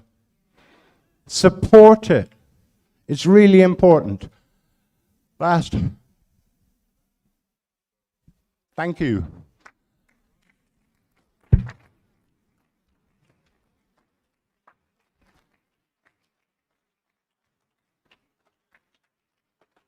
Please, another round of applause for Mr. Paul Kavanagh. From everything he said here, I remember when Business Day Television took a trip to the Wheat Baker, and of course we met with the electoral Salome Danjuma. Round of applause for her again. And one thing that stuck with me, I would never forget, is that they have Wheat Baker Ogogoro. I think it's a cup. So if you want to know what that tastes like, you can visit the Wheat Baker and have a taste of that. All right, before we move to our second panel session, please a round of applause, our audience. You guys, well done. Before we move to our second panel session on stage, once she and just address, please a round of applause for her. All right, this session is online. I said something to this effect. The permanent secretary not here has also, and so has Paul, who just got up here. This session is viral. It's online right now. I have never, ever heard others, maybe I haven't traveled the world enough, which we all know I have, heard anyone demarket Nigeria like Nigerians. Guys, when you get up here and you're speaking, what insecurity? The insecurity going on in the Middle East now, do you hear them talking about that? We have problems here. It is not undeniable. But let us put things in perspective and not be the ones to stab ourselves in our own foot. It is not as bad as you think. Yes, it might have happened to you. But do you know, I heard this from an Emirati. In Dubai, he came to Nigeria, had a most amazing time. He was from the royal family. We get back to Dubai, and people are laughing at him because he came here talking about how great Nigeria is, and they're talking about the insecurity. And he said to them, how many people get stabbed on the street every day in London? How many get stabbed here? Statistics or not. How many people get mugged on the street in New York? How many happen here? He told them Nigeria is safe. That was a foreigner. Guys, as long as we're on stage and we're talking, I'm not saying ignore the challenges, but every other sentence cannot be about insecurity in Nigeria. Market yourselves well.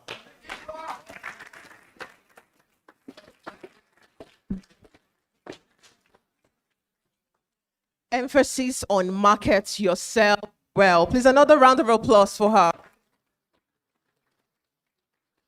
Ladies and gentlemen, we're now approaching our final panel session day. And this session is titled Culture, Community, Credibility, dealing with, moderated by our very own Temi Gbambo, editor, BusinessDay Media Limited. I like to call him Bam Bam. Please put your hands together for Temi Gbambo who comes to the stage. And also, else on this session, we have Martins, I beg your pardon, Mattis Bredenude is the General Manager, Sheraton Lagos. Put for him as a stage. We have Benedicta Oga. She's the CEO, Kavoda Hospitality Limited.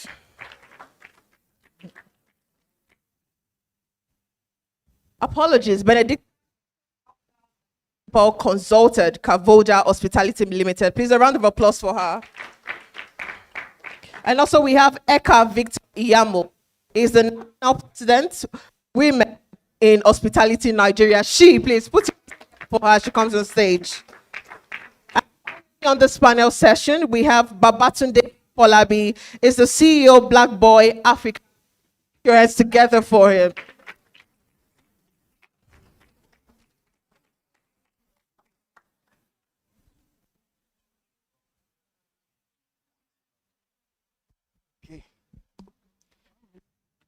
Yeah. Welcome everyone. So, it's about culture. It's about making money from the culture and keeping it real. So, I have broken down all the questions I have. I have broken it down into what we all can weigh in, and I'll be very happy if we come from our different specializations. So I'll start with the first question, and it's how can growing African hospitality and tourism brands scale their operation and meet international expectation without offering a generic one-size-fits-all offering? You know what I'm saying? Many times we bring people to Nigeria, we just give them small cultural dance. That's the package. You know, small cultural dance, Olumorok, and Adire, and that's it. But we've heard on this stage so many places, so many things, so many experiences. So how do we make this happen? Who wants to go first? Okay, please. So you asked, how can we give cultural, sorry, go ahead. Yes. How can we offer people the real feeling, not the generic one size fits all, yet we stay true to the culture? Okay, I think this question brings us back to authenticity, even in building a brand or being a brand. And I think this happens when a guest feels cared for, welcomed, and taken care of in a way that is unique to the brand, the location, or the people that they're experiencing where they're working. And I think doing that goes beyond, you know, from what you said, the artworks, the direct gifts that we give, and, you know, every other thing that we think, the cultural dance. Being able to offer that first means that you have to look inwards and identify who you are as a person, as a brand, and connect that to your location. In a time when, you know, there's so many hospitality businesses offering the same services, the same products, most of our hotels look the same. They have the same colors when you go in there. People are looking for more than just a bed to sleep. So you have to connect these different products and services to the location where they're located in a way that the guest gets like a unique experience from staying in that place. So it's no longer about the food, but it is how is this food served. It's no longer about the cultural dance. And I think being authentic does not take away the need for structure. So all of that can be done in a way that is structured, and then the guest leaves with that experience. So there has to be an emotional connection between what you're doing and the guest. And once you're authentic and the guest can connect or like genuinely to whatever you're doing and feels like you're doing that honestly, so I think that helps a lot. Thank you. So how do we bring in the scaling part of it? Yeah, we have all these things. We want to, you've talked about the authenticity, staying true now. How do we scale it? Thank you. So I think it comes back to what was discussed earlier with regards to joining together and partnering together for the whole ecosystem. For example, what we do is we partner with tour agencies, we have two type of guests here, for example. One that are restricted from going out and that have to stay within the hotel due to their company regulations and security policies and so on. And you have another one that comes and are the tourist type, where they come and do business, but also wants to see and experience Nigeria. So for those that cannot go out, what we do is we partner with people, like shops, we have agencies where we keep them internal.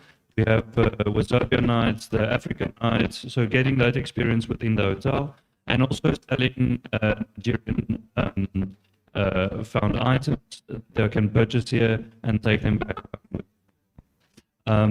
Separate, we'd also partner with tour agencies to be able to take them to places like Lekki Arts and Crafts Market, where they can go and bargain and negotiate and see all the arts and crafts that are available there.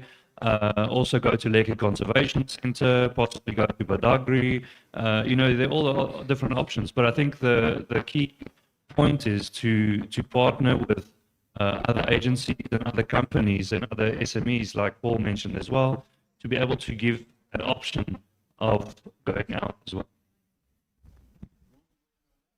Okay. Yeah, thank you very much to this day for having me here. And thanks to the audience for still remaining here to listen to us, all protocols observed. So another thing, apart from the authenticity and then the originality, we also, curate not just the outings for them to go visit these places. We could also bring in the artifacts, what they could take with them, curated and made by the people here, with the stories behind all those things, like the artworks that we have. And we have the story about the areas, the places, whether it's in Kano or it's in Calabar or it's in Port Harcourt or Abuja here. There should be something that the state has that could be sold out. Sometimes it's not only the cultural dances that you're talking about, it could be the fashion, like the Akwetas. You make them have the feel of this. Even in the decors in the rooms, you could actually have those tailor-made Nigerian decors, Nigerian artifacts, like even the raffia, we have them down in Ikodekpene. We have, apart from the adire that they have, maybe to take with them, you could have the adire little artifacts, key holders, things that are unique. So this, by selling this, they could bring in money to not just the owners of the businesses, but also to the women or to the people. When I'm saying women, because I'm all about women. Mostly, these are things made by women. Even the akwete, clothes woven by women, mostly. Even the adire and the agia from Benue. We sell this out. We make the decors there. We make even the platings of food. We could actually use our personal leaves, like the coconuts we have, make it decorative, send it there. So they don't just see this, they actually feel it. And that is all what it could be. Yeah. Okay, I wanted to say something, right? You talked about, you mentioned about scaling. Yeah, we talked about storytelling, talked about collaboration, but we've not talked about packaging. If you talk about Gambia, right? Why do people travel to Gambia? They want what? Grilled fish. Why do people go to Ghana? If you ask people, why do you want to come to Nigeria? There's really no story. Let's forget about 30 December, right? That's a chaotic situation. It's not even structured. Yes. But trust me, the numbers are growing. So what I'm trying to say exactly is that tourism in Nigeria, scaling, most importantly, we need packaging. It has to be well packaged, well branded, and the story has to be told right. Now, for example, I have quite a lot of foreigners when they come into the country. I run a tour operating company as well, right? They say, oh, we want to go to Ibadan. Why do you want to go to Ibadan? Someone from Switzerland is telling me they want to go to Switzerland because they want to eat amala. I'm like, oh, interesting. You understand? Someone comes and I want to see Lagos State. Why do you want to come to Lagos State? Oh, we want to see the nightlife. So we ask these questions, right? So in scaling, we need to begin to brand and package Nigerian tourism. Thank you. Okay. So I wanted to add this when we talk about scaling, right? Scaling is being able to take whatever you have built or whatever systems you have designed and spread that across different locations, right? And I think it's very important to note that when we talk about scaling, we're talking about growth. And a lot of people are very scared of that. And this is why it exposes the systems or the areas that have not yet been systemized or documented. So when we look at scaling, the problems we can find with that is lack of, documented processes. So to be able to scale, you have to first identify what it is about your brand or about your hospitality business that people really like, or your tourism business. What is that thing that has set us apart from every other brand? Is it our food? Is it how we dress in the hotel? Is it how we welcome people? Is it, our turn down service? Is it how we welcome them on a plane? You first have to identify the key differentiator between your brand and any other brand out there. Then secondly, obsessively document every part that delivers that end product. Because if you don't do that, let's take for instance, it's easy as a business owner to own one location where I get to see all the clients, I welcome all the guests, I know the staff. If somebody complains about something, it's very easy for me to fix because I'm right there, right? So being able to take that, whatever we are doing in location 1, and replicate that around 2 to 3 locations is where the brokenness starts to show up. What can we then do to, make it better or to not have those issues when we scale? Like I said, document your processes. You first identify, then secondly, you document, then thirdly, you train. You have to now train the people that work with you on these different things that, makes your brand outstanding. And then when you do that documentation, you have to now empower the local authority or the people that are going to be delivering the service in location 2 and 3 to be able to make decisions. They don't have to reach out to, oh, hold on, let me call the head office and let me see if my boss will allow me to change your room, or let me see if my boss will allow me to change the product that you're complaining about. So I think there's so many things that we can put in place, but I think these ones will help. Thank you very much. You see, a trend that cuts across. Okay, you want to add something? Okay. When it's time, I'll pass you this one. A trend that cuts across everything we've said is that we have to package it well. It has to be visually appealing and everything. But then this question that follows up is that we have diverse offerings in Nigeria. Gambia may be known for grilled fish, but that is just one village in Nigeria. That's just one village in Nigeria, So we have so many things to offer that is it possible we are still able to package them well if the offerings are too much? Okay. So I'll answer this top of mind. That's where, so that's, like I said earlier, that's where branding comes in. And that's one aspect that Nigerian tourism has not explored in a very long time. I mean, if you look at what's going on, when we talk about tourism in Nigeria, people only talk about destinations. They don't talk about places. They don't talk about people. It's just of recent, we're talking about food. She mentioned something, ma'am, fashion. It's interesting to say that you see a whole lot of musical videos right now going on, and people wearing Ankara, Adire, for Westerners, and I'm wondering what is going on. I was in Oshobo for a good example, and Auntie told me that in a year, they export over 500,000 yards of Adire to Europe, right? And we have a lot of white people coming into the country to do what? To purchase these items. Now, what does branding do? It segmentizes all of these things. Okay, Nigeria is known for Adire. Nigeria is known for the music festivals. We not even explore all of these things. We keep talking about Afrobeat. How has Afrobeat in turn, right, increased our economies? It's still individual what? Do you understand? How is it boosting Nigerian economy? We not even explore that. So branding, marketing, promotions is able to sort all of these things. Now, there was a time on CNN that we had, Explore Calabar. Was it Tinapa? Yes. So there was a time, right, that Tinapa was well branded and people were coming into Nigeria. Even Nigerians were going to Tinapa. Why? Because it was packaged. So I feel strongly that it's every areas, in tourism is well branded, right? You wouldn't have a problem. Thank you. Okay. Let me add to the question here, to the framing of the question. Now, with packaging comes addition, subtraction, and everything. So how do we balance the commercialization with staying true to the heritage and culture? Remember, our topic is about culture too. Thank you very much. That is where standardization comes into play. So we should actually have like the regulating bodies and the government come up and have like a standard. Yes, we have this product, but what is the standard of these products that are going out there? Are they durable? Are they safe?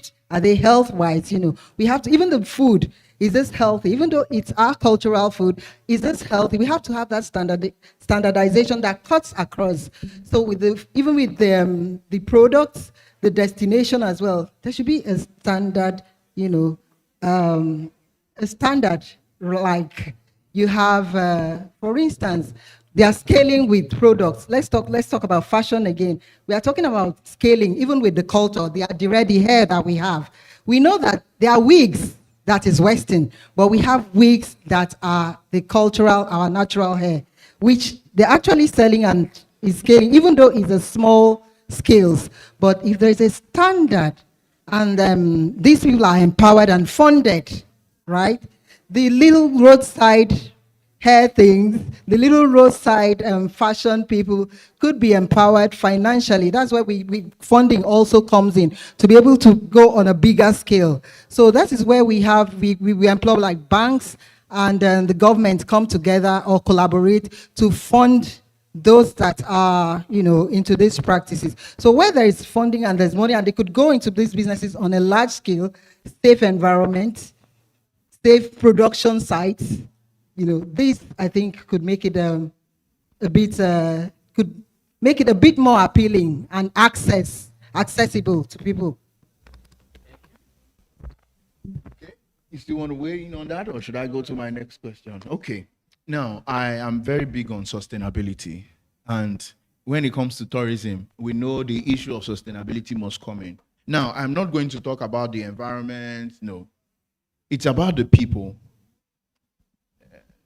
Many times it looks like tourism operators come up with things that only economically benefit them, and they leave out the people in those heritage sites, the people in the environment, because probably they overpackage at some point. So how do we make sure that we are not creating economic isolation? We make sure that, okay, everybody benefits from the tour operator is benefiting, the tourism operator is benefiting, and then the people, the locals, they are also benefiting. How do we do this effectively? Okay, can I go? Thank you. Before, if, you know, for the business owners, as you go into these locations, first of all, for me, I believe in intentionality. Intentionally get to meet with the locals, maybe the women group, the youth group, or the elders in the locals. Find out what they need, what you might want to put some of your, maybe a percentage of your gain resources for the development of the place. Speak with them, employ those there. Buy, you know, patronize their farm produce, patronize their artworks, patronize what they have, the folklore, the meals there. You know, consciously and intentionally get to providing this access to the employment and create a career path so that there could be a sustainability, and then train them, train the locals, let them have your brand culture as well. So once you do that, I mean, there is a win-win situation. They are happy that they are making some money. They are happy that the funds is going around, it's circulating, and you also smile to the bank because you're happy you're making your gain. Not just to keep them as securities, but let there be a career path. You can go from housekeeping to GMs. You can go from security to supervisor. Create that avenue for them. Create that path, and then you have that sustainability avenue for you.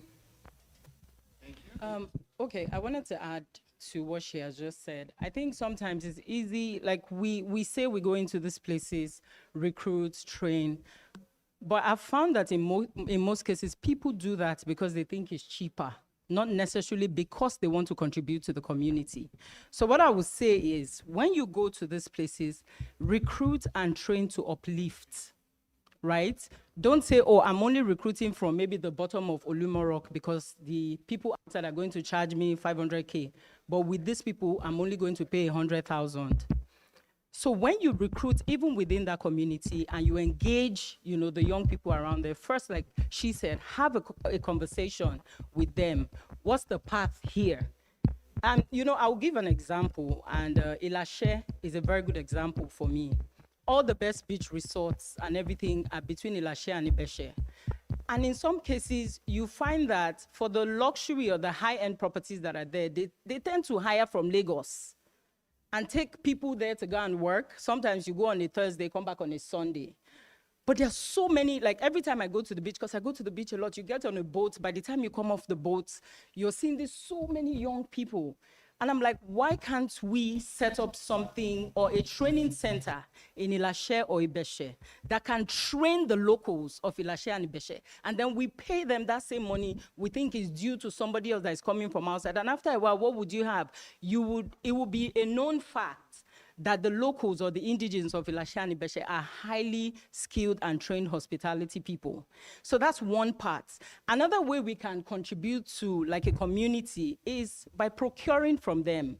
They are local farmers. There are people that provide like craftsmanship. If you say your hotel is, big on craft, they are local craftsmen. Engage with them, buy from them. Sometimes you take it into your hotel and you do it times 400. So why do you think you still need to pay that man 2,000 naira when you're charging your guests 400,000? So let that wealth and whatever you're getting from the guests, let it also reflect in the lives of the people around where your hotel or your business is located. And you can also, from time to time, have like honest and open conversations with these people. Okay, this is what we're looking to do. This is what we're trying to build. When they feel like they're a part of whatever you're doing, you will see their involvement, their engagement. They will protect your investment. Even if if anything were to go wrong in that location, you'll find that those people will come out and be like, no, we eat from these people. They hire our children, they train them. Our lives have been better since this business came here, and they will protect you. And even in those conversations, when you feel like there's something you're working on that is going to affect whether the environment, the water, or something for a period of time, I think that's a conversation that can also be had. Thank you very much. So, Okay, go now. Thank you. I think an important part here is the fact that we need to focus on development. One is definitely internal. You're referring to supporting communities, and that's definitely many aspects, many different avenues. One, when you look at your internal employees, having multiple learning platforms for them to be able to train themselves, number one, and especially not even in their own current position or field, but also having on the platform available for them to train in other fields. Say, for example, if someone wants to cross-train or learn about housekeeping when they're currently working in reception, or if they're currently in engineering and they want to learn about food and beverage, then to not limit them and have that available for them to do as well. Secondly, from what we do as well is to make sure that we partner with from the government side in terms of a training fund to see what trainings we can do there, as well as do further development there.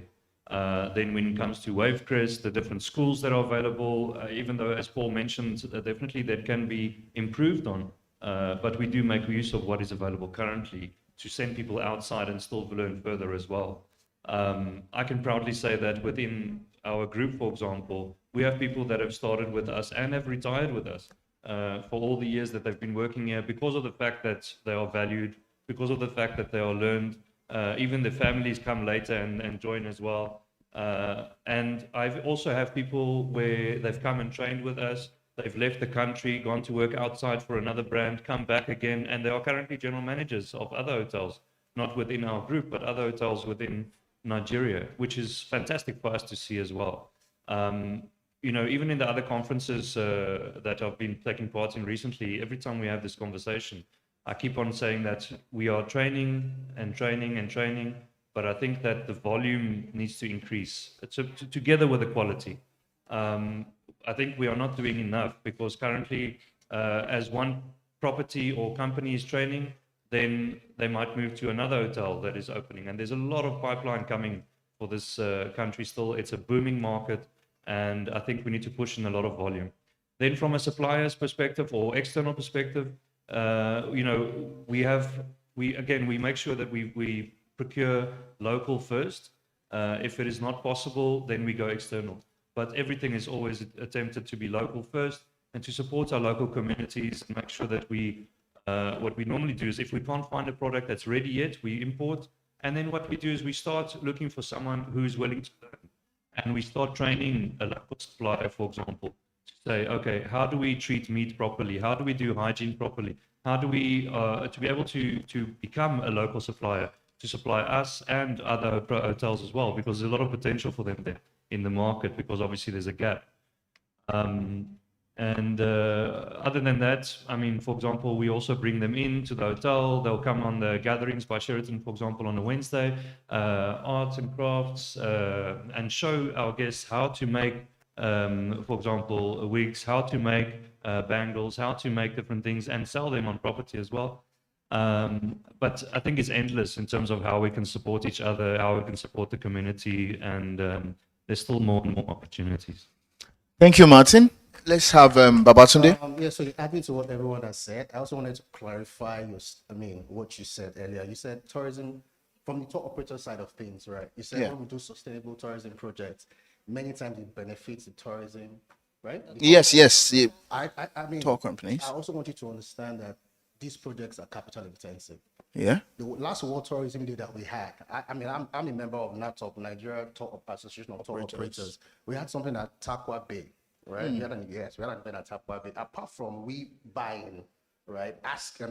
Using many of those that live on that beach as vendors, we also purchased items, cooking utensils, scholarships, and so many other things, right? Many times when we are doing many of these projects, it's capital intensive. It comes from our pocket. So I think we should be giving credit, right? If tour operators get funding, trust me, we will do much more. Yeah, it looks like you have a big fan in the audience here. A round of applause, please. Let's make it official. From everything that's been said, at this conference this morning, government support. If we have more government support, everyone will do much more. But regardless, without that, we're still doing our best as tour operators. And I'm sure even the hospitality industry is doing so much. Thank you. Thank you very much. Thank you very much. So I want to drill down here. We have talked about training. Trainings have come up in almost all our comments here. So I want to drill down onto that training. And it is, how can tourism, what critical investment in training of workforce and if you have trained some people, workforce empowerment, what critical investments need to be made so that the leadership is inclusive, it is sustained, it is not as if they learn from here, then they run away to another place and the other person does not want to teach them, so they are stuck with that formal training, and at the end of the day, it all gets, it fizzles out, and professionalism is lost again. So what should be done? What investment should be made so that the trainings are sustained and they are paid forward and the standard generally increases? Do you get my question? So, okay. We don't get the question. Go again. Okay, we've all been talking about training. Now, Martin described a situation where you train someone and they leave the company, they go to another company that doesn't train them. That's the end of that training because they probably would not pay it forward. And then once the person retires or gets out of the industry, the training is gone forever. Now, my question is, how can we curb this? What investments need to be made so that when we train that person, the training is sustained for the lifetime of the organization and it is built upon? So we are not going back to training them how to make earrings anymore. We go on to train them until we build upon the foundation. And there's a kind of sustained, an elevated elevated training, elevated professionalism in that industry. Did you get it now? I think. Can I go? Okay. If I understand the question properly, so it's basically training people and ensuring that the training. No, to sustain the training, that means you're trying to sustain the people first. Okay. But the people have to remain for the training that you have instilled in them to remain, right? It. Okay, so first, I think as an industry, we should first and foremost, I hear people talk about training a lot, but we first do not look at the quality and the type of people that we bring into the industry first. I don't think we're the industry that attracts the best of the crop. And this is not saying, I'm not trying to demean anybody. And now, we don't attract the best of the crop because first, the narrative for the longest about the industry itself and the people that are in the industry has been quite flawed. You know, I remember coming back from my education in Switzerland in 2013. And even when I was trying to get a job, nobody really understood what I was talking about when I talked about hospitality. Do you work in a hospital? Do you work in a... And then for so many people, they think you must be of, I am in hospital, like in the hotel side of things, of hospitality. They think you have to be of questionable character to be in the industry itself, because of course it involves alcohol, a lot of food, nightlife, people sleeping in hotel rooms, forgetting that there cannot even be travel or, tourism in general without those rooms, without the alcohol, without the food and everything that we represent. So I think we should first and foremost look at the kind of people we bring that come into the industry. The entry barrier is literally on the floor. And we have people that see the industry as a stopgap. Oh, I didn't find anything else to do. I'll be doing this one until I get another job. So intentional. But like I went to school, I went to study hospitality operations. That's not something that you get a lot of. So it's, I didn't get into uni. I didn't pass the cutoff point. Let me enter. I'll do waiter for now, or I'll be a cleaner for now. So now, those are the kind of people we attract in most cases. Now, when we get those kind of people, you have to also, even in bringing them in, look at who is intentional about being in the industry. And I would tell us to hire for, values, hire for character, and then we can train for skill. It's not, because you can serve them, you must be here. And now when you've brought in these people, you have to train them. So because you have already established the standards for your brand, you now have to document those standards and put them, whatever, SOPs, AOPs, or whatever, and then you transfer that skill or that training to this person. And trust me, a one-off is not enough. You train somebody today, they need refresher trainings. So even in the budget that you have for your businesses, there has to be continuous training and development for the people that you have now engaged. And guess what? If everybody does that, what we would then have is the staff that are going around, as they keep going around, are all trained, and their training has been updated, and that. And then we should also maybe take a look at the compensation and remuneration in the industry. Until we do that, I don't think we can, with the salaries that we're paying, I hear what some waiters and housekeepers earn, and then you ask, in this economy, and I've talked about it when I had one conversation recently. I said, this minimum wage, is it a livable wage? So we have to look at first the people, then the training that we give to them, and how that training is repeated over the lifespan or whatever of them being with our businesses. And then after that, we now need to look at compensation and remuneration for these people. You can't pay somebody 70,000 in 2015 until today. The person is not earning up to 100,000. So yeah. Thank you, Benedicta. Martin wants to go. Thank you very much. Yes. Feel free to clap. If she hits the point, feel free. Yes. Just to add on that as well, I mean, yes, I 100% agree that we are, the people that are applying for the most junior positions are untrained and I would say desperate. But it also ties to the situation of the country. I mean, how many jobs are available in the market for those people? And yes, so we take in a lot of people that are desperate, and then it goes about filtering through to see who has the best character, who has the best discipline, and then train them from there. But again, once we train them, then there's so many hotels, as you saw earlier from Paul's presentation, that have popped up and have increased. And so there's so many jobs available in the hotel market, especially for trained associates, that once we train them, they'll go to another property. which is why I go back to the fact that we need to train faster with more volume. We need to train in volume and not just in quality, but both needs to happen. Eventually, the quality will increase once you have more volume. But for example, also what we do is we do trainings on different levels. You have trainings on entry level. Then what we do is we go, for example, to high schools where people are about to finish their secondary school. And we go and market about hospitality and say, this is what hospitality is about. Hospitality is many different sectors. You have all these different sectors, and not only because maybe people have the misconception when they think of hospitality, they think maybe of a chef or they think of a waiter, but you have engineers, you have sales, you have marketing, you have guest relations, you have all these different departments in one hotel that someone can learn under. So once we then go there, then you get someone that is coming from school, so you can see depending on their performance, so you can have entry-level requirements to come in, and then you do a higher level training. We also do training from people or students that have finished university or currently studying in university and having that option. So I think the option of having different levels of training and development available as well is key as well, because then it helps you to improve the caliber of people that you have in your property. But again, going back to increasing the volume of training, that's just in general. I think that would help the industry overall. Thank you.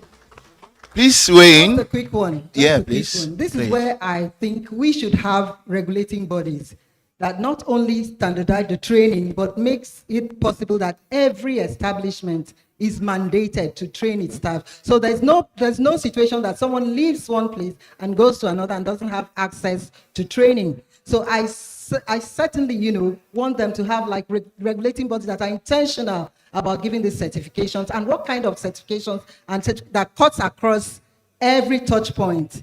So we have trainers for the trainers. So we have constant supply or enough supply of trainers all over. So there's no, there's no gap anywhere. The training is there and there's available for everyone being trained. Thank you very much. Babatunde, do you want to weigh in on this? I think all I'll just say structure, regulation, like Nyoto is doing right now in the tourism space, right? We want to start creating some training programs, for every individual coming into, to practice that tour operators or tour guides, whatever part of tourism. So yeah, like you all mentioned, that's right. For tourism, we already have Nyoto trying to structure out a whole lot of things right now. Thank you very much. I still have many questions, but I am unable to ask them. The producers have been blinking and winking at me, and when I did not answer, they have sent me a paper. So I'll be taking questions from the audience now, just 3 questions from the audience, and then we'll continue the conversation on the... Yeah, I won't collect my mic. Please, remember I mentioned that for the first panel session, those that had questions will be able to ask during the second panel session. So we are taking just 3 questions. 1 from the first panel session and 2 from the second panel session. Thank you very much. Over to you, Bam Bam. Don't worry, I got another mic. And the conversation does not end here. Before I start taking the questions, we have a program, a podcast, and a live space program that we'll be bringing our panelists to, and we would invite you when we are hosting the next edition of it, so you can ask your question. It will be live on Twitter. So please. Yeah, so I'm not going to. Okay. Number 1, please ask the question. Yes. Okay, good afternoon, everybody. My name is Brown Tamnowari, popularly known as Anufly. A lot of people here in this room Popularly known as? Anufly Travels. A lot of people know me. I'm a tour operator. I'm a local tour guide. I promote Nigeria. Excuse you. Advertise. So, my question runs from Mr. Paul, who is standing by my side, and to Black Boy. Mr. Paul talks about, Black Boy talks about branding. Mr. Paul talks about originality. I've well enough known about tourism in Africa, and I love the Rwandans and the Gambians. They sell originality. And I want to accord all thanks to La Campagne, the owner of La Campagne. He sells tradition, culture, and I'm a promoter of Osun Osogbo Festival. Now, I want to ask, in the form of branding, in the form of originality, let's tell ourselves the truth in this room. We fail to accept who we are. So how do we, in the space of branding and originality, sell who we are, to ourselves first, before we want to sell it to the world? This is my question. Thank you. So who would like to go first? Okay, for Black Boy first. So Babatunde, please, it's your question. We'll take the other questions. Okay, so to answer your question, I'll ask you, who are you, right? Yes, because the truth is, what are you selling in the first place? You're selling identity, right? If you're Yoruba and you want to sell everything Yoruba, who are you? You talk about your food, talk about your fashion, talk about your people, talk about your belief. If you're from Calabar, do you understand? Talk about everything Calabar. If you are from the north, talk about everything north. So you're talking about brand. So that is what you basically sell, and you put a price tag to the. Miss Fubora was saying something initially, right? She said, "What value?" Do you understand? So you are selling value, and you're also giving tailor-made Yoruba. Let me go. Tailor-made Yoruba. Are you Yoruba? No, I don't fly. No, you're not Yoruba. Okay, for example, Yoruba in whatever it is, you're giving, tailor-made experience. We're in Ibadan. The reason why people come to Black Boy basically because we do Southwest tours, right?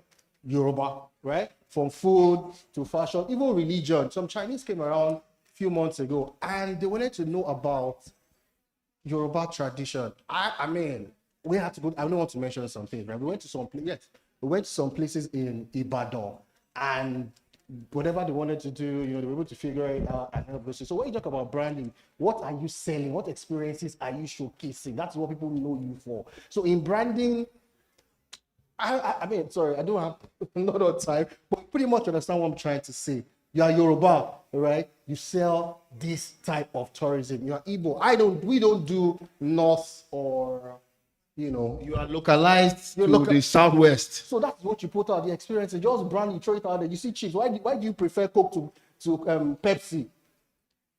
Experience. You experience Pepsi, right? So, sorry. That's pretty much. Thank you. So, do you want to? Okay, let's have the second person ask questions. Okay. Good afternoon, everyone. Now, when Mrs. Fubara spoke and then Paul, they spoke about us, encouraging us. So I don't know why. This is a networking event and the lady is trying to sell herself and people are saying, ask your questions. My name is Chinyere Titus Ebujo. I came all the way from Port Harcourt for this program. Now, thank you. So I read hospitality and tourism management. Ms. Fubara, I've been following you for years. I admire you a lot. My question is to Mr. Utime Basi. I hope he's still in the room.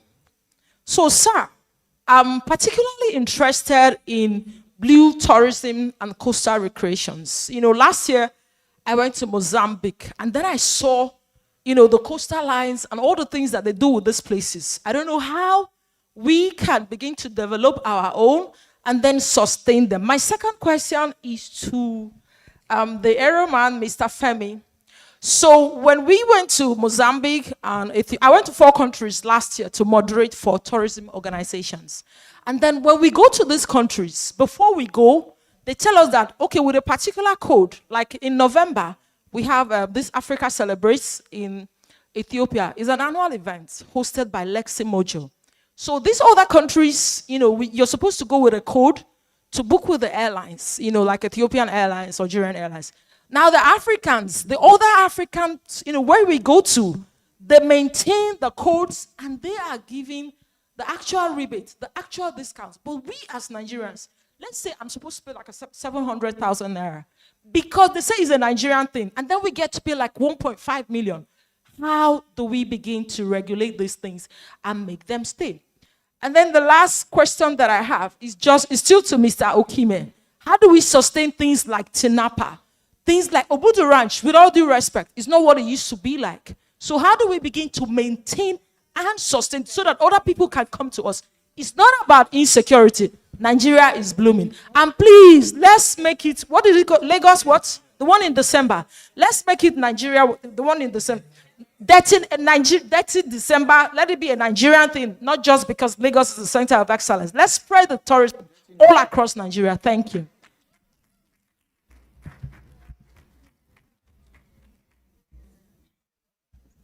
Okay, thank you very much. I like the question you asked in terms of developing the waterfront infrastructure across Nigeria. Yes, we are doing that as the Nautical Beach Resorts, but one thing I will say is we speak about these issues a whole lot. It's time to start acting, right? Many of the things we've said here, we've said it in previous years, we'll say it next year, right? We'll keep on saying it. But it takes assertiveness, it takes resilience to develop something excellent. I'm sure if you speak to the GM of Wheat Baker or the Sheraton, or the people that are staying here, is creating an excellent business is not easy. It requires hard work. When we started developing the Nautical Beach Resorts, you see what is up, you don't see what is under. The amount of investments that go into building the MEP, developing the boardwalk, doing the lighting, doing the anaerobic digesters, because you can't have normal soccerways, etc. It takes investment. So what I would say is every single location or every single state within the southern part of Nigeria have coastal fronts. We are doing it as Nautica. You can do it in Delta State. You can do it in Ondo State. You can do it in Akwa Ibom State. You can do it in Bayelsa State. That diligence, that hard work, that proper planning, that sensitization. Also, you must also not just do it because other people are doing it. What is your unique selling point? You know, when she asked him a question about how do we reinforce the culture, the brand, is what's your unique selling point? Are you just doing it because other people are doing it? Or you're trying to do something differently? When we came onto that stretch, for those of you that know the Ikate axis, there are other beaches there, but not the first. You have all the beaches in Elegushi from Seoul Beach all the way down. But I'm not just trying to do another beach that is a party location. Our focus was individuals, corporates, and families. And we are staying true to that DNA, that idea. So I would say, let's start acting. Let's talk less. We are here to analyze. After we leave here, somebody asked what happens by Monday. That's the question. After we leave, what happens by tomorrow? So after we leave here with all these ideas, I really enjoyed the presentation from the GM of Wheat Baker. It has stimulated interest and sensitized us, but I think he even believes in Nigeria more than most of us, which is quite sad. But after we leave here, let's push it and let's drive success. She asked about locations like Tinapa. And again, I will circle back to what Ms. Fubara said. You have to build sustainable business models and ensure you have the right people driving that business to success. Many states have attempted tourism assets. There's no state you will go to that they don't have one attempted hotel or attempted park or attempted convention center. Everybody has tried different things. And I like her example of what they do in Akwa Ibom, where they are trying to identify those highbrow assets and identifying partners to run it. The same model applies. You see, there's the pre-construction, there's the construction, and there's the post-construction.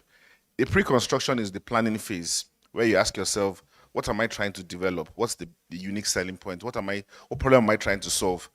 There's a point that was made earlier on that when you're talking about tourism, am I trying to replicate what the Americans will see in America in Nigeria, or I'm trying to export what we have locally to the rest of the world? Is the guy coming from Switzerland looking for the same hotel room he's seeing in Switzerland here in No? Or he wants to see what does Africa have? I like what we see in East Africa, where you go to Kenya, and they have a lot of national parks. There are 53 national parks in Kenya. 53.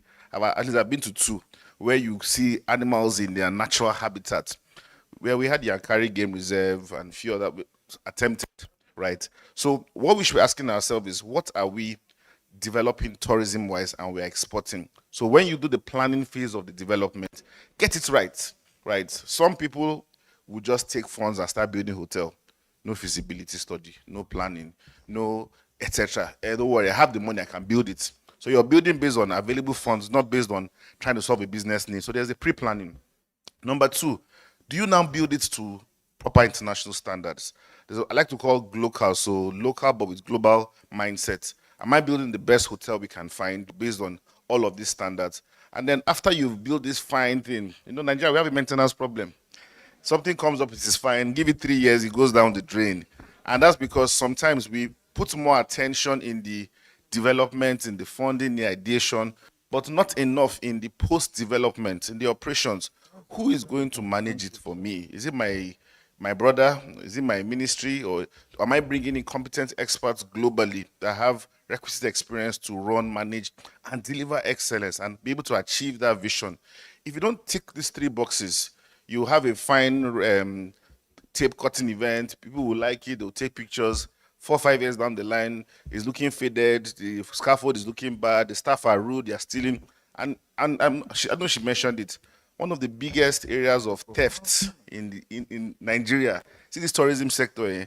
If you don't have a hat, you'll be sacking staff every year.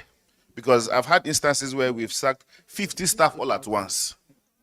Real life. We had instances where somebody had a club, and in the club, the staff were stealing. He changed everybody. My uncle had a restaurant once whereby he shut down 3 restaurants. He got tired, said he's not doing again. Right? So while you're also hiring those hands, the systems, the structures, the policies to keep it successful and running is also 10 times more important than the structure you have built. Thank you. Thank you. Thank you. One last question. Good afternoon, everyone. My name is Era, and I'm a photographer and tourism videographer. And I was posted to Akwa Ibom State for NYSC service last year, and I was able to tour all across Akwa Ibom State and post it online, and it generated over 1 million views. I had blogs post these videos, and from the comment section of those blogs, I could tell that a lot of Nigerians have no idea about what is in Nigeria. And me posting about Akwa Ibom, a lot of questions that was asked that in under this comment question was, are these things actually in Akwa Ibom State? Are they in Nigeria? Now, my question is, I have 2 questions. My first question is, the lack of knowledge that Nigerians have about other states that reduces the level of domestic tourism, is it from stereotypical tribalism or a belief that this state maybe it's not welcoming to their own tribe, or there's a stereotype attached to it? And that's one. Secondly, my question is about the historical aspect of tourism. We've talked about food, we've talked about culture, we've not talked about history. In Akwa Ibom, there is a place called the Slave Warehouse and a Bridge of No Return. These are places that a lot of people did not know exist in Akwa Ibom. They thought it was only in Badagry. And from the comment section, I could tell that a lot of people got informed and they were entering my DMs to inquire to know if they can come and I can be a tourist guide for them. So I think, how can we help Nigerian tourism in the aspect of history? How can we promote Nigerians' history through tourism? Because a lot of people don't know about the slavery that went on in Akwa Ibom State. Thank you. Thank you.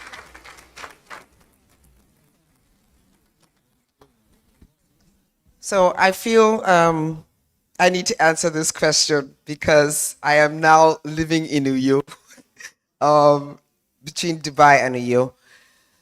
Your first question was, how do people are questioning whether things actually exist, and whose responsibility is it to let others know about the truth of what's on ground? I will sound like a poster boy for Akwa State government, but I have to use reality. This is the reality I know today. He wanted to answer exactly that question you asked. And so he called me from Dubai and said, what can we do? And I laid out, to his point, I laid out a full feasibility plan, full from beginning the entire ecosystem. And based on the back of that, he created the first in Nigeria, a destination management office that is identical to what we do in Dubai. That destination management office, remember when I spoke earlier, I said, marketing a destination is not your job. if you're operators. It's a very expensive venture. It is the government that should be marketing the destination. And so the Destination Management Office in Akwa Ibom is now fully tasked with full-blown destination marketing on every platform it can so that we can reach. The lady over there asked, how do we market ourselves to ourselves? First of all, who are you marketing to? Changes the message. So even the destination marketing for Akwa Ibom, it is what we tell someone in Ekiti State is different from what we tell someone in Britain. You cannot market the same message to every target audience. I'm about to be 60 years old. Please do not tell me about swimming pool. But the Gen Zs will want to hear about swimming pool. So you have to tailor your market when you are marketing. And then there's also, you talked about the reality and you talked about bridge of no return. Now, there's something that you have to learn things where they're being done well. There's something that Oyibo people take advantage of, which we do not. When you have something historical in your state or in your city, this does not require money. Go online, go to United Nations contact, send a message to them, telling them everything about the historical thing you think is in your city. They will respond. In Ethiopia today, over 700 historical sites have been identified because the locals were writing to United Nations every week. Now, they also did the data homework, the validation. Because even when you write to United Nations, they would do some homework to find out.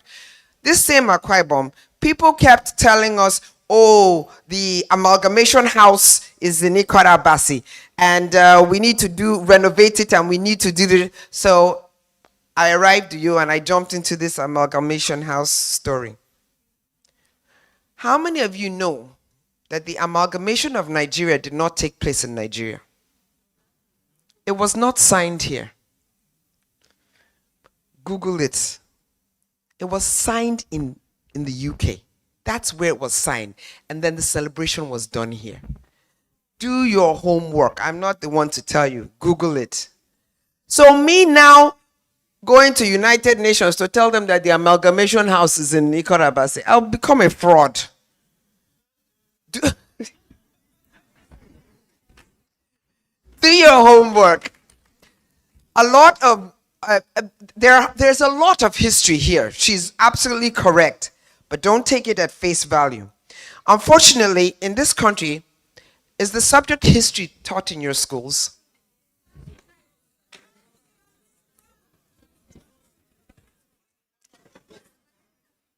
All of you in this room, if you all signed a petition to get history back, even in the private schools, why can't the private schools teach history? The federal government doesn't control them or their income. But anyway, that is why we don't have a lot of emphasis on the historical aspects here in Nigeria. One last thing on this history. Several years ago, before COVID, I used to consult with Ghana Tourism. At that time, it was Akwasi and some other guys leading it. And they said to me, they had me come and speak to women on tourism as a women's event. And again, they were asking, how can we do this? How can we do that? I said, listen, you are not London, so you do not have Big Ben. You are not San Francisco, you don't have the Golden Bridge. What do you have that you think is of no value to you that you think you can market? And then they all started asking questions. It was homework. And I said, let's talk about your kente cloth. Hollywood, I didn't say Nollywood. Hollywood uses kente cloth in their movies, Oyibo and black movies. Ghana, you own kente cloth. Oh yeah, embrace it and market it like nobody else has. And then secondly, when we want to look at slavery, we all go to Ghana. That is the most, something castle, Elmina Castle. Let's flip the script. This is a true story I'm telling you guys. How do we use slavery to attract visitation. And that is how the year of no return was birthed. It took 7 to 8 months to curate what that would look like and market it to the right audience. They did not market it to Oyibo people in the UK.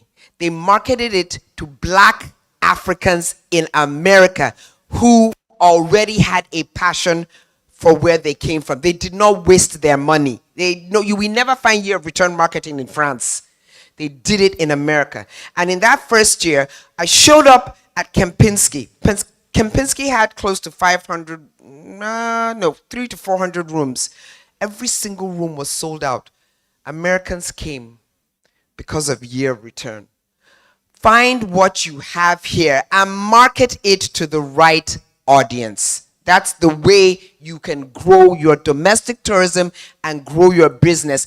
And as you said, tell the story. The story you tell and who you tell it to is what will change your business.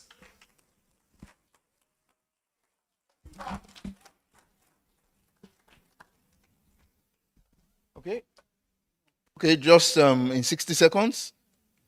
Oh no, I think she has already addressed. Okay, so let's have a No, but a I'm gonna final say wrap up this. in 60 seconds. I've been to the project in Akwa Ibom. I was telling her when I sat there, and I think it's something that everybody in Nigeria needs to visit. It's the most amazing thing I've seen in a very long time. And I am from Cross River State, so it makes me very proud because Akwa Ibom used to be part of Cross River State anyway. So every time I talk about it, I say, yes, it's on the Aqua Cross land, it's on our land. So yes, I'm very happy about it. And honestly, we cannot keep asking, how do we sell? How do we show people what we have? We're all on social media every day. We're all on doing one Instagram live or the other. It's the same way you turn the camera to your face and show, oh, get ready with me and whatever. Go to the site or go to whatever you have around you. Turn the camera to that thing, and then that's how it goes viral. That's how it becomes very known to the world. And I think even though we keep talking about systems, structure, standardization, one thing we should never lose is the authenticity, who we are as a people, and the very soul that makes us Nigerians. Thank you. Thank you very much. So, your parting 60 seconds. So like my friend there mentioned, we keep saying this over and over and over. We keep getting these ideas. It's time to action. I mean, after we leave here, what happens on Monday? What happens next week? What happens in a year from now? So please, also the GM of Bitbaker says it's high time to, embrace Nigeria entirely and tell the world about Nigeria. Thank you. Thank you. I know one of the things that will happen, you will come on Talk Exchange to talk more about it. Your 60 seconds? Okay, so from me, one thing I noticed also from what some of the conversations that have happened is that we are expecting some of the solutions to come from another party, either from government or from private sector. But one thing I would say is that, from a marketing aspect or whether it's from training and development, let's do our part individually as individual companies, and then collectively we can join together in improving everything. Because every time we just keep waiting for someone else to do something and say, and then we complain, nothing is happening. But let's do everything together. I'm sure if we all do everything together, again, in volume, we will increase and improve very, very fast. Thank you very much. And thank you very much. 60 seconds, right? Yes. Okay. So I'll circle a little bit to what the keynote speaker, Madam Fubara, said. When you talked about from the airport, from the airlines down here, you mentioned the attitude of the crew. For starters, for you to be able to even be a cabin crew, you need to know how to smile. That is, you smile for a living. So for that crew to do that is about attitude. So we need to reorientate, and this cuts across every aspect, reorientate ourselves and have an attitudinal reset. That will go a long way. Thank you very much. Please a round of applause to everyone that has had a voice on this panel. I want to hear more about this. Please follow the Business Day Twitter handle so that when we hold that space, you will be there and you'll be able to ask your question. Thank you very much. All right, hold on for a quick photograph. Please, can we have a quick photograph? And I would like that the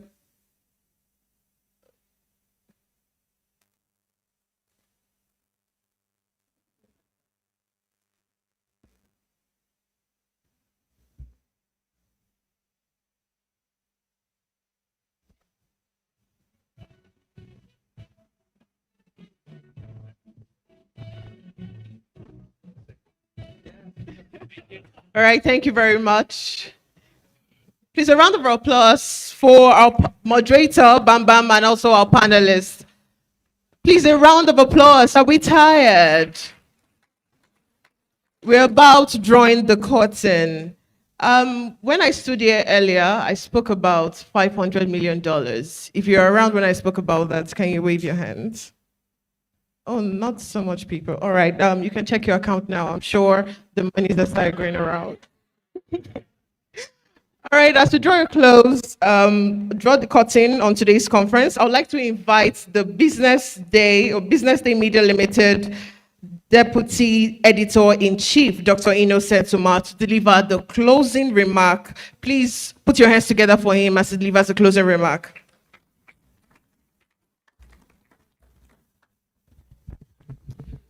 Okay, thank you. I want to sincerely, on behalf of the BusinessDay Media Limited, appreciate His Excellency Mr. Babajide Olushola Sanwo-Olu, the Executive Governor of Lagos State, and Hajia Hanatu Musa Musawa, the Honorable Federal Minister of Art, Culture, Tourism, and Creative Economy, and to our able speakers and moderators. You've done justice to the topic of the day. I would appreciate Mr. Paul, the Buy Nigeria ambassador, laced with Irish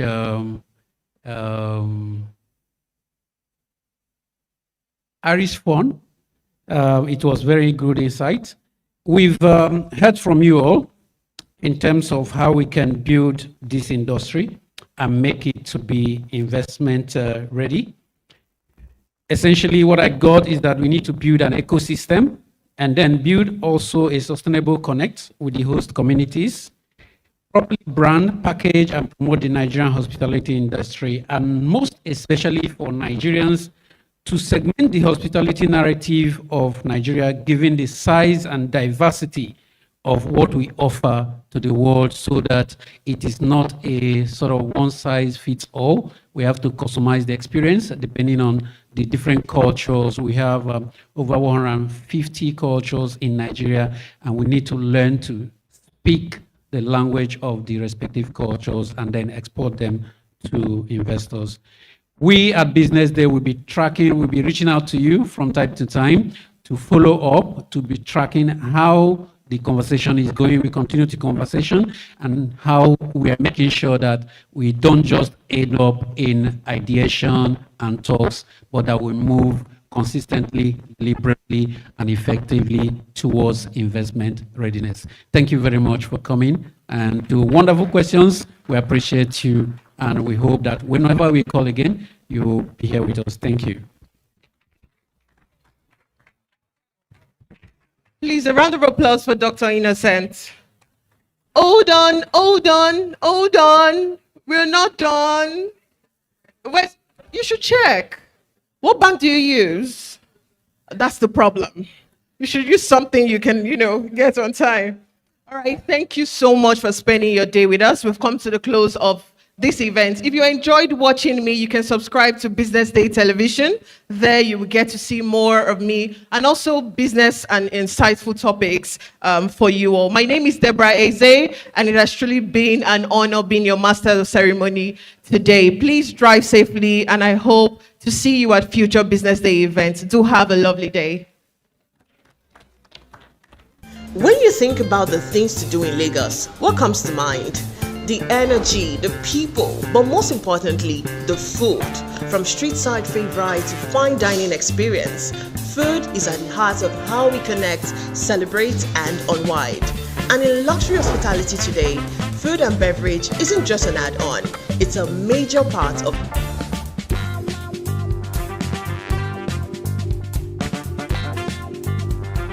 See you on the next stop around the city.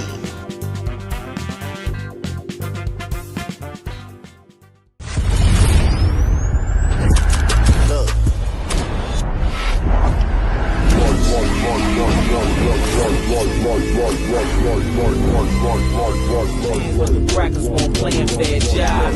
I know, yep, yeah, you too. Okay, we get it, yep. Yeah, you too. I know. Yep, yeah, you too. Okay, everybody meet Mr. Me Too. I know. Yep, yeah, you too. Okay.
Experience is not claimed, it is proven.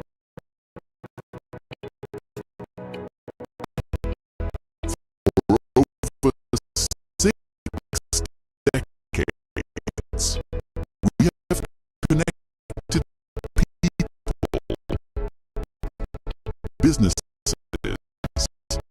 and cities across Nigeria.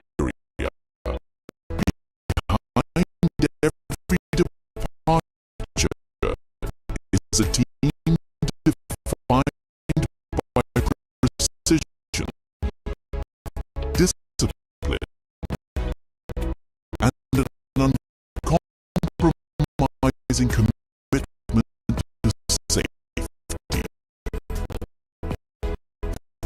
supported by world-class maintenance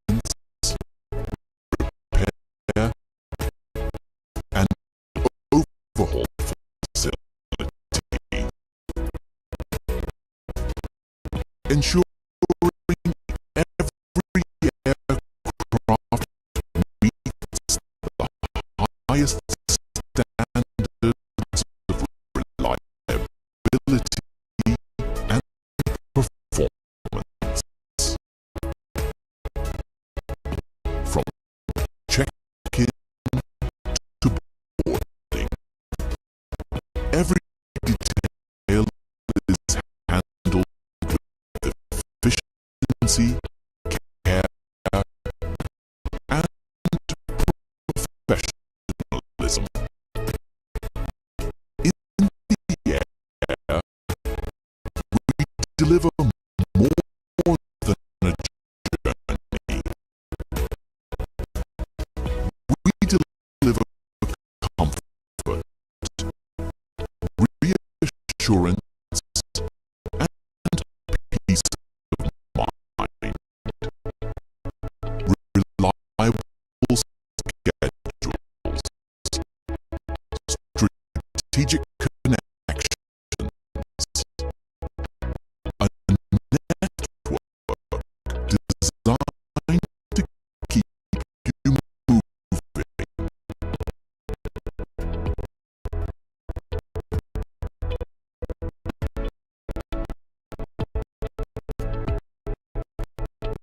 When you think about the things to do in Lagos, what comes to mind?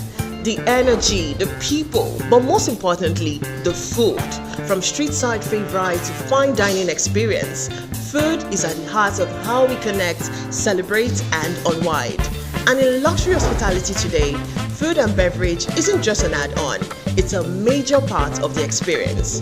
Today, our stop is the Wheat Baker, a boutique hotel known not just for its rooms, but for its carefully curated dining experiences. Signature menus like the Wheat Baker Ogogoro and lifestyle offerings that include wellness and spa services. I'm taking you on a ride through the world of food and beverage here at the Wheat Baker. Let's get into it.